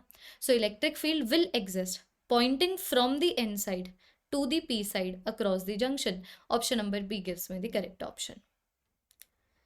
ये वाला क्वेश्चन देखना, ये क्वेश्चन इस कंसेप्ट के ऊपर बेस्ड है कि जीनर डायोड एक वोल्टेज रेगुलेटर की तरह काम करता है। कि मानो अगर मेरे पास जीनर डायोड जो है, अगर उसका ब्रेकडाउन वोल्टेज 15 वोल्ट है, मतलब इसके दोनों एंड्स के अक्रॉस जो पोटेंशियल डिफरेंस है वो हमेशा 15 वोल्ट रहेगा, मान के चलो।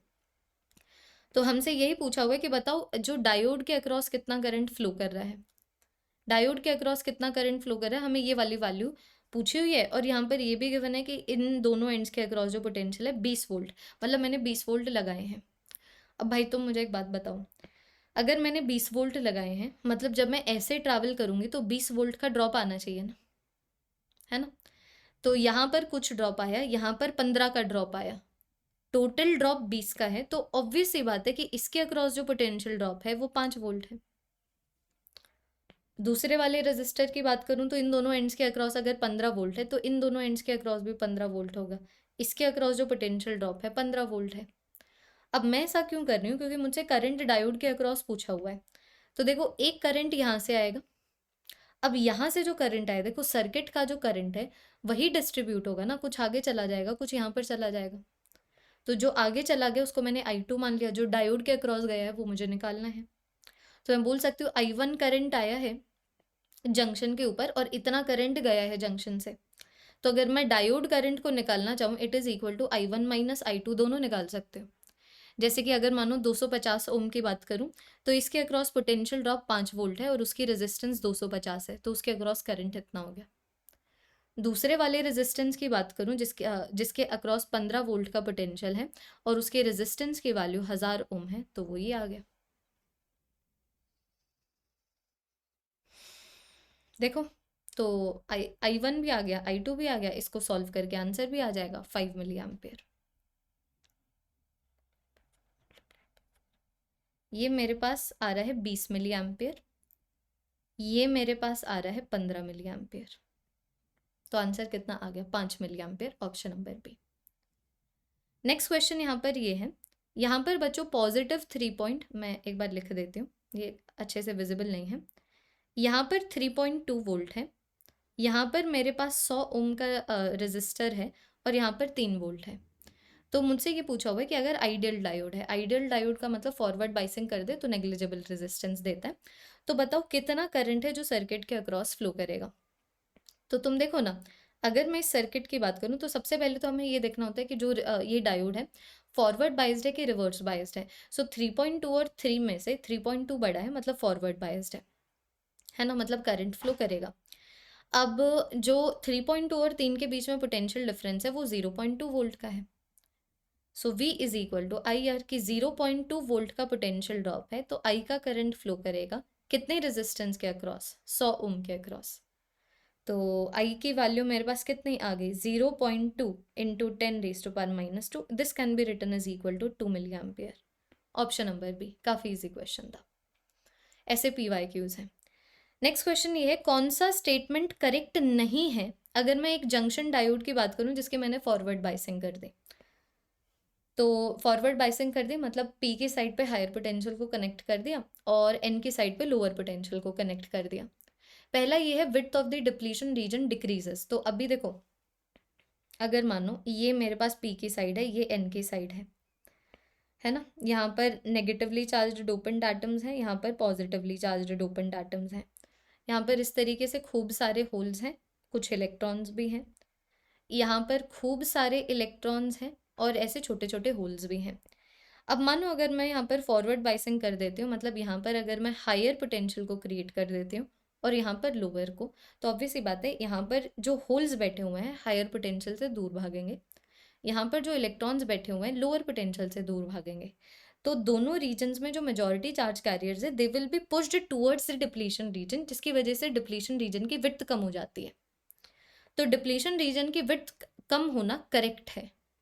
फ्री इलेक्ट्रॉन जो एन साइड पे हैं वो जंक्शन की टूवर्ड्स मूव कर रहे हैं, होल्स जो पी साइड पे हैं वो जंक्शन की टूवर्ड्स मूव कर रहे हैं, सारी स्टेटमेंट्स ठीक है। डी स्टेटमेंट है, इलेक्ट्रॉन जो एन की साइड पे हैं वो अवे फ्रॉम द जंक्शन जा रहे हैं और होल्स जो पी साइड पे हैं वो अवे फ्रॉम द जंक्शन जा रहे हैं, तो गलत है ना। होल्स जो हैं वो हायर पोटेंशियल के टूवर्ड्स क्यों जाएंगे, जो इलेक्ट्रॉन्स नेगेटिव हैं लोअर पोटेंशियल के टूवर्ड्स क्यों जाएंगे, तो ये मेरे पास इनकरेक्ट हो गया और मुझसे इनकरेक्ट स्टेटमेंट ही पूछा हुआ था, तो option number D gives me the correct option. जो डिप्लीशन रीजन होता है पीएन जंक्शन के डायोड का, उसके चार्जेस के ऊपर कमेंट करना है। तो पी की साइड पे negatively charge open atoms, N की साइड पे पॉजिटिवली चार्ज ओपन एटम्स। तो वो पॉजिटिव होता है एन की साइड पे, नेगेटिव होता है पी की साइड पे, option number B. Next question मेरे पास ये गिवन है, डायोड है, इसको मैंने एक एक्सटर्नल रेजिस्टर से कनेक्ट किया जिसकी रेजिस्टेंस की वैल्यू 100 ओम है। अब यहाँ पर ये बोला हुआ है कि अगर मानो बैरियर पोटेंशियल जो डायोड के अक्रॉस डेवलप होता है, ये वाली वैल्यू वो 0.5 वोल्ट है। मतलब अगर मानो मैं इस डायोड की फॉरवर्ड बाइसिंग कर देती हूँ, तो मैंने यहाँ पर फॉरवर्ड बाइसिंग 4.5 वोल्ट से की है, तो 4.5 वोल्ट में से 0.5 वोल्ट आ रहे हैं, जा रहे हैं, ताकि वो क्या करें, जो बैरियर पोटेंशियल है उसको ओवर पावर करके इसकी नेग्लिजिबल रेजिस्टेंस दिखा सके। तो आई कैन से कि 4.5 वोल्ट में से 0.5 वोल्ट यहाँ पर चला गया, ताकि इसकी मस्त फॉरवर्ड बाइसिंग हो सके और यहाँ से मस्त फ्लो ऑफ करंट हो सके, मस्त फ्लो ऑफ चार्ज कैरियर्स हो सके, ताकि ये नेग्लिजिबल रेजिस्टेंस दिखाए। तो अभी 0.5 वोल्ट अगर यहाँ पर है तो बचा हुआ 4 वोल्ट यहाँ पर है। और हमसे बच्चों यहाँ पर यही पूछा हुआ है, what is the value of the current in the circuit.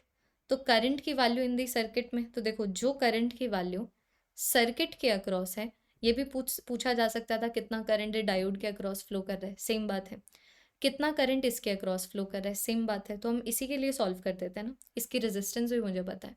तो जो करंट यहाँ से फ्लो कर रहा है इट इज इक्वल टू कितने पोटेंशियल को वो डेवलप कर रहा है, इसकी रेजिस्टेंस की वैल्यू कितनी है। तो ये वाली वैल्यू मेरे पास कितनी आ गई, 40 milliampere. Option number A gives me the correct option. ठीक है, तो option number C, option number C 4.5। ये दो 4.5 ले लिया क्या इन्होंने, एक ही 4.5 के बेसिस पे सॉल्व किया है भाई। ठीक है, एक ही 4.5 के बेसिस पे सॉल्व किया है हम लोगों ने। तो एक 4.5 में से 0.5 यहाँ पर आ गया, तो 4 यहाँ पर गया। ठीक है, पॉसिबल ही नहीं है जो इन्होंने आंसर दिया हुआ है। अगर मानो मैं यहाँ पर 4.5 और यहाँ पर 4.5 ले भी लेते तो 9 वोल्ट होता। 9 वोल्ट का 0.5 वोल्ट आ रहा है, तो यहाँ पर 8.5 वोल्ट यहाँ पर जाना था। तो मेरे पास होता 8.5 वोल्ट डिवाइडेड बाय 100, तब भी वैल्यू मेरे पास 85 मिली एम्पियर आनी थी, which can be seen nowhere. So option number A gives me the correct option. ये ध्यान रखना बच्चों, यहाँ पर हम लोगों ने एक ही बैटरी को कंसिडर किया, दो बैटरी को कंसिडर कर भी रहे हैं तो भी 85 मिली एम्पियर आ रहा है जो नहीं गिवन है। तो एक बैटरी के बेसिस पे ही आंसर किया है। नेक्स्ट क्वेश्चन बच्चों मेरे पास यहाँ पर ये है, करंट की वैल्यू निकालनी है जो सर्किट के अक्रॉस फ्लो करेगी, ये वाले करंट की वैल्यू। तो मैंने तुम्हें बता दिया है कि यहाँ पर जितने भी डायोड्स हैं, अगर मानो वो आइडियल हैं, मतलब जब मैं उनकी फॉरवर्ड बाइसिंग कर दूँ तो जीरो रेजिस्टेंस, नेग्लिजिबल रेजिस्टेंस देंगे, और रिवर्स बाइसिंग कर दूँ तो रेजिस्टेंस फ्री इन्फानाइट दे देंगे। तो ये मेरा पॉजिटिव टर्मिनल है, पी की साइड से कनेक्टेड है तो फॉरवर्ड बाइस हो गया, यहाँ पर भी फॉरवर्ड बाइस हो गया। लेकिन पॉजिटिव टर्मिनल एन की साइड कनेक्टेड होगा तो वो रिवर्स बाइस हो जाएगा। तो ये वाली आर्म को कंसिडर ही नहीं करो। ठीक है, और एक और चीज़, अगर मानो ये फॉरवर्ड बायस हो जाता है और यहाँ पर और कोई रेजिस्टर नहीं है, तो ऑब्वियस ही बात है जो पोटेंशियल इस पॉइंट का है वही पोटेंशियल इस पॉइंट का भी होना चाहिए ना। तो मतलब ऊपर वाला ये जो पूरा का पूरा सर्किट है वही बेकार हो गया, इसको हमें कंसिडर ही नहीं करना है, क्योंकि इसके अक्रॉस किसी भी तरीके का पोटेंशियल ड्रॉप ही नहीं है। तो मैं सीधा सीधा बोल सकती हूँ कि भाई ई की ईएमएफ है, यहाँ से लेके यहाँ तक कोई ड्रॉप है नहीं, है ना। यहाँ पर मेरे पास एक आर रजिस्टर है, तो ऑब्वियसली बात है वो कितने करंट को भेजेगा। So I is going to be equal to V by R. Which of the option gives me the correct option, option number A. कभी तुम इसको ये आर और आर सीरीज में होंगे उसके बेसिस के ऊपर सॉल्व करो, नहीं। तुम देखो ना यहाँ पर और कोई रजिस्टर नहीं है, तो अगर इस डायोड की फॉरवर्ड बाइसिंग हो जाती है तो जो पोटेंशियल इस पॉइंट पे है वही पोटेंशियल इस पॉइंट पे है, तो ये पूरा का पूरा सर्किट ही बेकार हो गया। तो मैं इसको पूरा एक वायर की तरह कंसिडर कर सकती हूँ, ऊपर वाले स्ट्रक्चर को निग्लेक्ट कर दूँ। यहाँ पर आर रेजिस्टेंस है, बैटरी ई की है। नेक्स्ट क्वेश्चन मेरे पास ये है, बताओ डायोड के अक्रॉस कितना करंट जाएगा, यहाँ पर पूछा हुआ है। चलो देख लेते हैं कि सबसे पहले फॉरवर्ड बाइज्ड है कि रिवर्स बाइज्ड है। आइडियल डायोड है, आइडियल डायोड है मतलब अगर फॉरवर्ड बाइसिंग कर दूं तो zero resistance, negligible resistance show करता है, और रिवर्स बाइसिंग कर दूं तो फिर बाद में ये हाईएस्ट रेजिस्टेंस शो करता है, इनफाइनाइट रेजिस्टेंस शो करता है। तो ये बैटरी ध्यान से देख लो, ये देखो, ये इसका नेगेटिव टर्मिनल, मतलब यहाँ पर जो पोटेंशियल है -1 वोल्ट है। ये इसका नेगेटिव टर्मिनल, मतलब यहाँ पर -3 वोल्ट है। तो अब -1 में से और -3 में से ऑब्वियसली बात है जो -1 है वो हायर है। तो अगर ये वाली वैल्यू हायर है तो होगी ना forward biasing. Higher P side से कनेक्टेड है तो होगी फॉरवर्ड बाइसिंग। यहीं पे चीज़ खत्म कि भाई जो पोटेंशियल ड्रॉप जो पोटेंशियल डिफरेंस है एक एंड से लेके दूसरे एंड तक वो 2 वोल्ट है। तो 2 वोल्ट तब आएगा जब आई का करंट फ्लो कर रहा है 100 ओम के अक्रॉस। तो करंट की वैल्यू कितनी आ गई 20 milliampere. Option number C gives me the correct option. ये हो गए। अब ये हमारी ये वाली क्लास का मतलब ये वाली रिकॉर्डिंग का आखिरी टॉपिक है विच इज़ मैकेनिकल पावर। ठीक है, 1 2 3 4 5 6 7 8 9 10, ये हो गए 10 क्वेश्चन। अब ये वाली क्लास का आखिरी टॉपिक, क्योंकि क्लास 4 भी आएगी सेम टाइम के ऊपर आएगी 9 बजे, है ना। अगर मान लो आधा घंटा आगे पीछे हो जाती है तो इतनी कोई बड़ी बात नहीं है। तो ये हमारा 8वां टॉपिक आ गया, 8th टॉपिक। और अभी 1 घंटे 40 मिनट ही हुए हैं, 7 टॉपिक तुम लोग निपटा चुके हो। तो अब करते हैं बच्चों हम लोग मैकेनिकल पावर के ऊपर बात। एक इंसान है, कुछ काम कर रहा है 10 सेकंड में, दूसरा इंसान है जो सेम काम कर रहा है 20 सेकंड में। So what is the ratio of the output power of the first man to that of the second man. तो पावर होता है कितना काम किया है टी टाइम में डिवाइडेड बाय टी टाइम। तो जो पावर पहले वाले की है डिवाइडेड बाय जो पावर दूसरे वाले की है, तो दोनों तो सेम काम कर रहे हैं ना। तो अगर दोनों सेम काम कर रहे हैं so power is going to be inversely proportional to कितना टाइम लग रहा है वो वाले काम को करने में। So P1/P2 is T2/T1। तो दूसरे वाले ने 20 सेकंड लिए, पहले वाले ने 10 सेकंड लिए, तो ये वाली वैल्यू आ गई 2/1। Option number C giving me the correct option. अगर मानो मेरे पास एक बॉडी है, बॉडी के ऊपर इतना फोर्स लगता है जिसकी वजह से वो इतने से डिस्प्लेसमेंट शो कर देती है 2 सेकंड में, तो पावर बताओ। तो भाई पावर का मतलब कितना काम किया है टी टाइम में डिवाइडेड बाई टी टाइम। तो अभी इतना फोर्स लगा जिसकी वजह से बॉडी इतने डिस्प्लेस कर गई, तो मैं काम वर्क डन निकाल सकती हूँ ना। वर्क डन कैसे निकलता है, फोर्स और डिस्प्लेसमेंट का डॉट प्रोडक्ट करके। तो पहले में 2 आई कैप है, दूसरे वाले में आई कैप है ही नहीं, तो ये मेरे पास आ गया 2। ये देखो ऐसे ही होता है ना, एफ एक्स एस एक्स, यहाँ पर आ गया एफ वाई एस वाई, यहाँ पर आ गया एफ जेड एस जेड। तो पहले फोर्स लगा एक्स की डायरेक्शन में 1 न्यूटन का 1, लेकिन एक्स की डायरेक्शन में डिस्प्लेसमेंट ही नहीं है। वाई के डायरेक्शन में 4 का फोर्स लगा, वाई की डायरेक्शन में 3 के डिस्प्लेसमेंट है। जेड की डायरेक्शन में फोर्स ही नहीं लगा, जेड की डायरेक्शन में डिस्प्लेसमेंट 5 की है। तो आंसर कितना आया 12 जूल है ना। तो अभी यहाँ पर इस फोर्स ने 12 जूल का काम किया है 2 सेकंड में, तो इसकी पावर कितनी होगी 6 वोल्ट।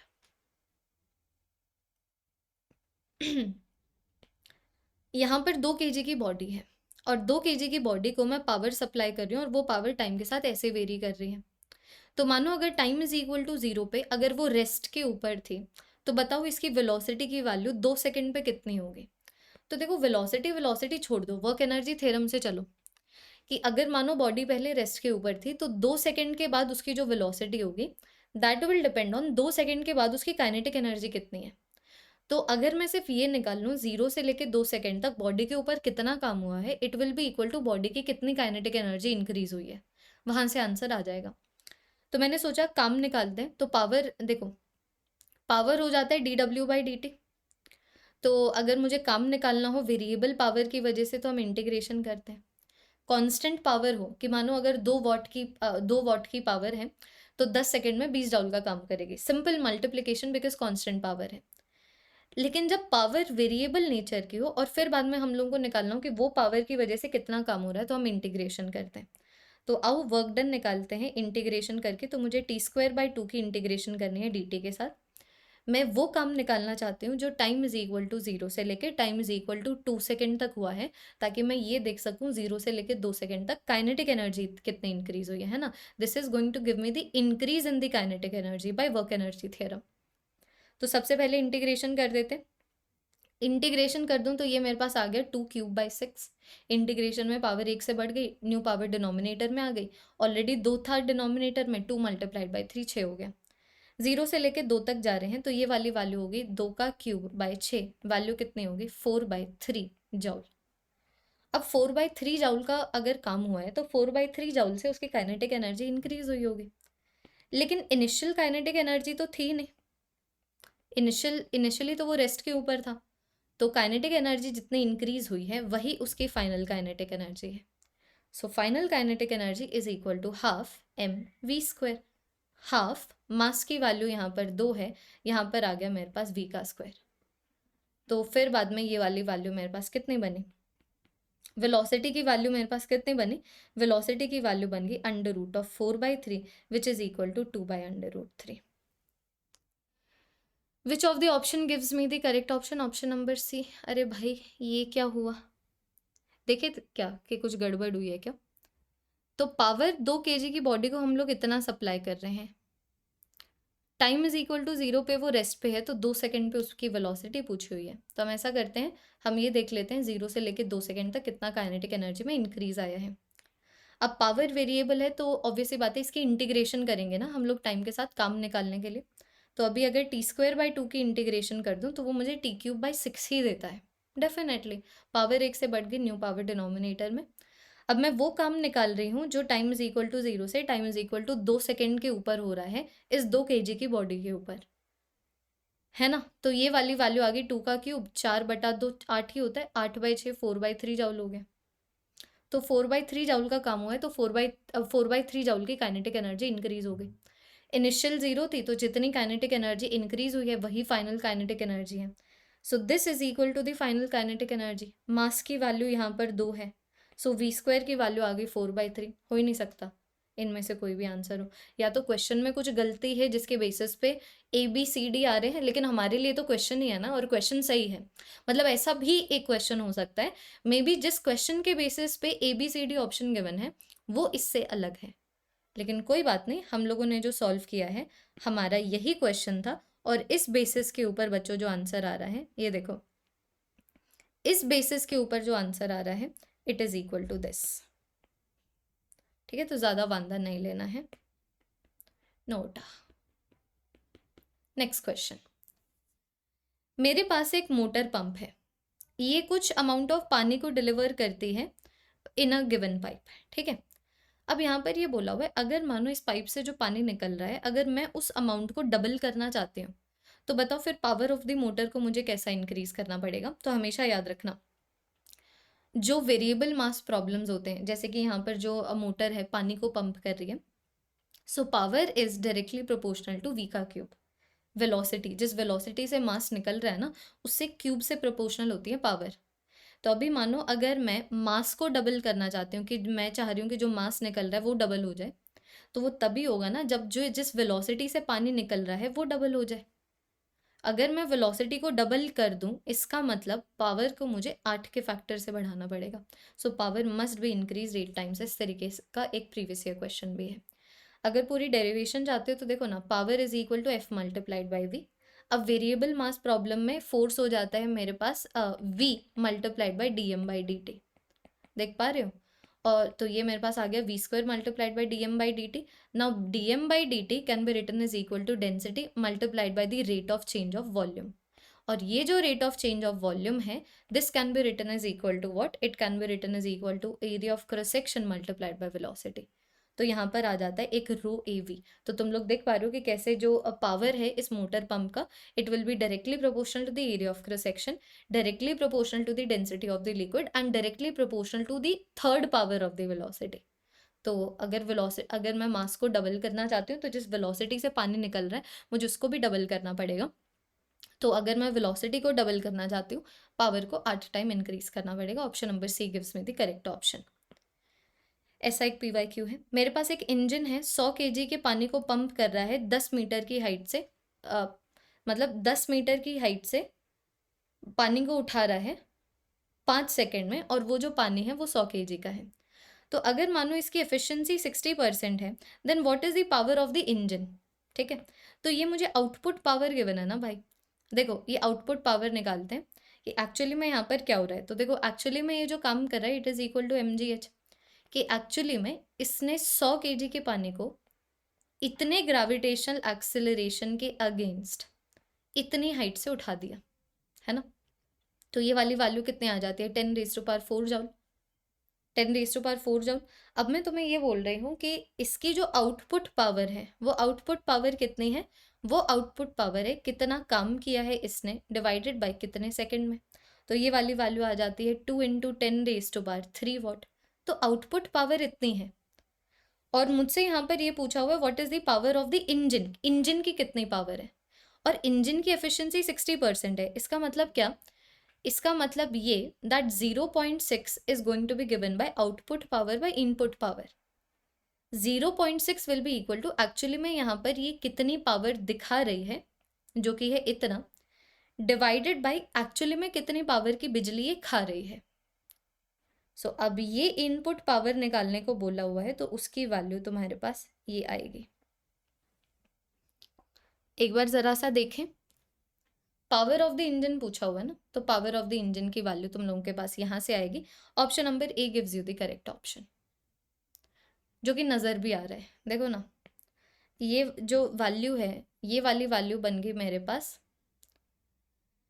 ये वाली वैल्यू बन गई 1/30। सो 1/30 × 10⁻³ ना सॉरी, ठीक है, ये वाली वैल्यू मेरे पास बनी 10 और ये बना 3, है ना। तो ये मेरे पास आ गया 3.3 × 10⁻³ option number A gives you the correct option. तो तुम्हें समझना पड़ेगा इंजन की एफिशिएंसी इतनी है, ठीक है। मतलब ये जो बिजली खा रही है उसमें से सिर्फ 60% का ही एक्चुअली में काम करती है। तो 5 सेकंड में अगर इसने इतना काम किया है ना, so this is only 60% of the बिजली जो इसने खाई है। So 0.6 is equal to output power by input power. तो आउटपुट पावर तो हो गया कितना काम किया कितने सेकंड में, ये आ गया आउटपुट पावर। तो ये इनपुट पावर मतलब इसने कितनी बिजली खाई है। वैसे option number A gives me the correct option. अभी यहाँ पर पावर जो मैं एक पार्टिकल को सप्लाई कर रही हूँ जो एक स्ट्रेट लाइन में मूव कर रहा है, वो पावर कांस्टेंट है। तो बताओ वेलोसिटी डिस्प्लेसमेंट पे कैसे वेरी करेगा। अब मैं सोचूं वेलोसिटी डिस्प्लेसमेंट पावर, पावर को लिख लेते हैं। तो पावर मेरे पास F × V आ जाता है, और ये जो पावर है कांस्टेंट है। तो पावर कांस्टेंट है मतलब F × V कांस्टेंट होना चाहिए। और कांस्टेंट को अगर मैं लाने की कोशिश करूं, क्योंकि देखो वेलोसिटी मेरे पास ऑलरेडी है, मुझे डिस्प्लेसमेंट को लेके आना है। तो फोर्स को मैं लिख सकती हूँ ना मास इनटू एक्सेलरेशन, और एक्सेलरेशन ऐसे लिखा जाता है। देखो एक्सेलरेशन को मैं ऐसे लिख दिया, मैंने ऐसे क्यों लिखा, बिकॉज मैं चाहती हूँ कि डिस्प्लेसमेंट आ जाए कहीं से, क्योंकि वेलोसिटी की डिपेंडेंस डिस्प्लेसमेंट के ऊपर पूछी हुई है। अब यहाँ पर ये जो मास है ये वाली वैल्यू भी कांस्टेंट है, मतलब v².dv/dx की वैल्यू मेरे पास कांस्टेंट है।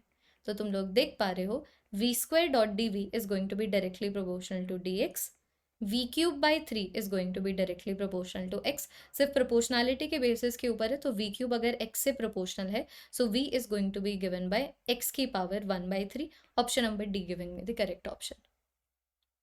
मैंने तो सिंपली फॉर्मूला लिखा, फिर देखा वेलोसिटी तो है, तो अगर मुझे डिस्प्लेसमेंट लेके आना है यहाँ पे, तो अगर मैं डिस्प्लेसमेंट ले आऊँ यहाँ पे, तो मैं इसको कैसे कर सकती हूँ। वाह, एक और वे मेरे दिमाग में आ रहा है, बट मैं नहीं बताऊंगी तुम लोगों को। तो ये आ गया मास, एक्सेलरेशन के केस में डिस्प्लेसमेंट ऐसे लेके आ सकते हैं ना, तो खत्म। मास भी कांस्टेंट था, तो ये वाली जो वैल्यू है वो मेरे पास कांस्टेंट हो गई। मतलब ये वाली वैल्यू कांस्टेंट है, मतलब v² का इंटीग्रेशन dv के साथ is directly proportional to dx का integration. So v is directly proportional to x की पावर 1/3। मेरे पास एक ऑटोमेटिक गन है, वो 360 बुलेट्स को फायर कर रही है पर मिनट इतनी वेलोसिटी के साथ। तो अगर मानो हर एक बुलेट का वेट इतना है, what is the power of the gun, what is the power of the gun, ये हमसे पूछा हुआ है। So power of the gun is going to be equal to, let's see, it is going to be equal to FV, it is going to be equal to FV की power of the gun is going to be equal to उसने bullet के ऊपर कितना force लगा रहा है ये, और जिसकी वजह से जो बुलेट है कितनी वेलोसिटी से निकल रही है। अब बुलेट कितनी वेलोसिटी से निकल रही है ऐसा यूनिट में लिखते हैं, तो वो वाली वैल्यू तो गिवन है 360 किलोमीटर पर आवर, ऐसा यूनिट में इसको कन्वर्ट कर दें। So this is 360 multiplied by 10 by 36 metre per second, which gives में कितना, ये वाली वैल्यू कितनी आ जाती है 100 मीटर पर सेकेंड। तो 100 मीटर पर सेकेंड से जो बुलेट्स हैं वो निकल रहे हैं, तो ये वाली चीज़ तो सॉर्टेड है। ये देखो वेलोसिटी गिवन है, अब मुझे बस ये देखना है कि कितना फोर्स लग रहा है इन बुलेट्स के ऊपर। तो फोर्स हो जाता है rate at which the momentum is changing. तो वेरिएबल मास प्रॉब्लम में हम लोग इसको ऐसे लिखते हैं ना, it is v multiplied by dm/dt। नहीं, it is going to be equal to कितनी वेलोसिटी से बुलेट निकल रहे हैं which is equal to 100 multiplied by उनका मास रेट कितना है। तो 1 सेकंड में, मतलब दिस इज बेसिकली 1 सेकंड में कितना मास निकल रहा है। तो 1 सेकंड में कितना मास निकल रहा है, it is going to be given by 1 second में कितने बुलेट्स निकल रहे हैं। तो 1 मिनट में 360 निकल रहे हैं, तो 1 सेकंड में इतने निकल रहे होंगे, multiplied by mass of 1 bullet which is equal to 20 gram, जिसको मैं ऐसे भी लिख सकती हूँ। खत्म। ये वाली वैल्यू मेरे पास फोर्स की आ गई, जिसको मैंने यहाँ पर सब्सटीट्यूट कर देना है। Power is equal to F V, बहुत जेन्युइन सी बात है, ठीक है ना। तो अगर मेरे पास ऐसे भी कर सकते थे तो मैं ऐसे भी कर सकते थे, that power is going to be equal to work done जो टी टाइम में हो रहा है बाई टी टाइम। तो वर्क डन जो टी टाइम में हो रहा है, it is going to be equal to कितने नंबर ऑफ बुलेट्स को काइनेटिक एनर्जी मिली है मल्टीप्लाइड बाय एक बुलेट की काइनेटिक एनर्जी कितनी है डिवाइडेड बाय ये कितने टाइम में हुआ है। तो अगर मानो मैं टाइम ले लूँ 1 मिनट 60 सेकेंड्स, 60 सेकेंड्स में जो नंबर ऑफ बुलेट्स फायर हो रही है it is equal to 360। Mass of 1 bullet मेरे पास गिवन है, it is equal to 0.02। Velocity of the bullet हम लोगों ने निकाल लिया 100, तब भी सेम आंसर आएगा, बिल्कुल सेम फॉर्मूला बनता है तब भी। पर ना ऐसे भी कर सकते थे, power is equal to F V, जो फोर्स बुलेट के ऊपर लग रहा है इट इज़ इक्वल टू कितनी वेलोसिटी से बुलेट निकल रहे हैं, 1 सेकंड में कितना मास निकल रहा है। तो 1 सेकंड में कितना मास निकल रहा है, it is equal to 1 second में कितने बुलेट निकल रहे हैं multiplied by mass of 1 bullet. Velocity of the bullet given था, उसको सिर्फ एसआई यूनिट में कन्वर्ट किया है। इस बेसिस के ऊपर सॉल्व करें, ऑप्शन नंबर ए आपके पास आ जाएगा। 6 2 12 आता हुआ क्यों नहीं दिख रहा है, ठीक है ये एक बार करना, ये आता हुआ क्यों नहीं दिख रहा है। 100 मल्टीप्लाइड बाई यहाँ पर मेरे पास आ गया 6, यहाँ पर आ गया 0.02, यहाँ पर मेरे पास आ गया 100। This is going to give me the answer. रुकना एक बार, हाफ एम वी का स्क्वायर, ये है 360 बुलेट्स के लिए और टाइम है 60।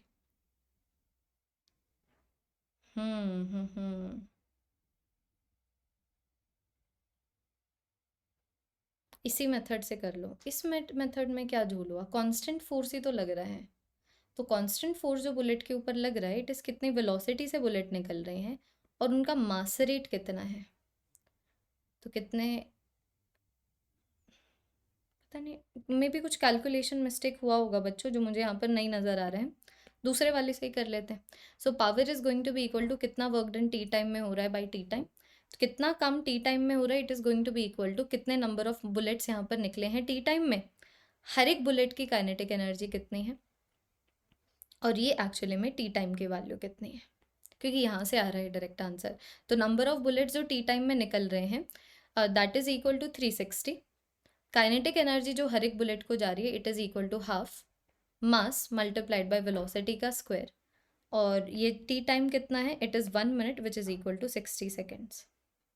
यहाँ से बिल्कुल डायरेक्ट आंसर आ रहा है 600। उसमें कुछ छोटा सा कैलकुलेशन मिस्टेक हुआ होगा जो मे बी मुझे ना दिख रहा हो, व्हाट्सएवर, ये देख लो आंसर आ गया ये, ठीक है। ऐसा करते हैं, अब यहाँ से कितने टॉपिक्स रह गए, लेट्स सी। 1 मिनट, जाना मत, 1 मिनट, 1 2 3 4 5 6 7 क्वेश्चन हो गए ना ये, तो ये मैंने 7 क्वेश्चन करा दिए। अब देखो कितने टॉपिक्स रह गए जो पार्ट 2 में हम लोग करने वाले हैं। 1 1 2 3 4 5 6 7 8 टॉपिक यहाँ पर हम लोगों ने कर लिया। 8 टॉपिक हमारे रहते हैं, और ये फिर बाद में हमारे ख़त्म हो जाएंगे 40 most scoring 40 most scoring topics physics के सिलेबस में, जहाँ पर हर साल 100 मार्क्स के क्वेश्चंस बनते हैं, ठीक है जी। चलो, दैट इज़ ऑल एवरीवन। मैं ऐसा करती हूँ, ये मैं अभी अपलोड कर देती हूँ, दूसरी वाली 9 बजे के आसपास कर दूँगी। मैंने सोचा था 9 बजे ही कर दूँ, लेकिन अभी रिकॉर्ड हो गई है तो कर ही देती हूँ, तुम अपने कन्वीनियंस के बेसिस के ऊपर देख लेना, that is all everyone. Thank you so much. I am hoping तुम लोगों को ये वीडियो पसंद आया हो। अगर तुम्हें अच्छा लगा हो 2 घंटे में 8 टॉपिक को क्वेश्चंस की हेल्प से रिवाइज करने में, तो मुझे कमेंट सेक्शन में ज़रूर बताना, बिकॉज फिजिक्स में तो बात अलग ही होती है। आपको हर टॉपिक को रिवाइज करने के लिए क्वेश्चन करने होते हैं, जहाँ पर एक क्वेश्चन आपका 1 मिनट को लेके जाएगा। That is all everyone. Thank you so much. Leave your valuable feedbacks. Like the video, subscribe to the channel in case you have not already. That will be all. Adios.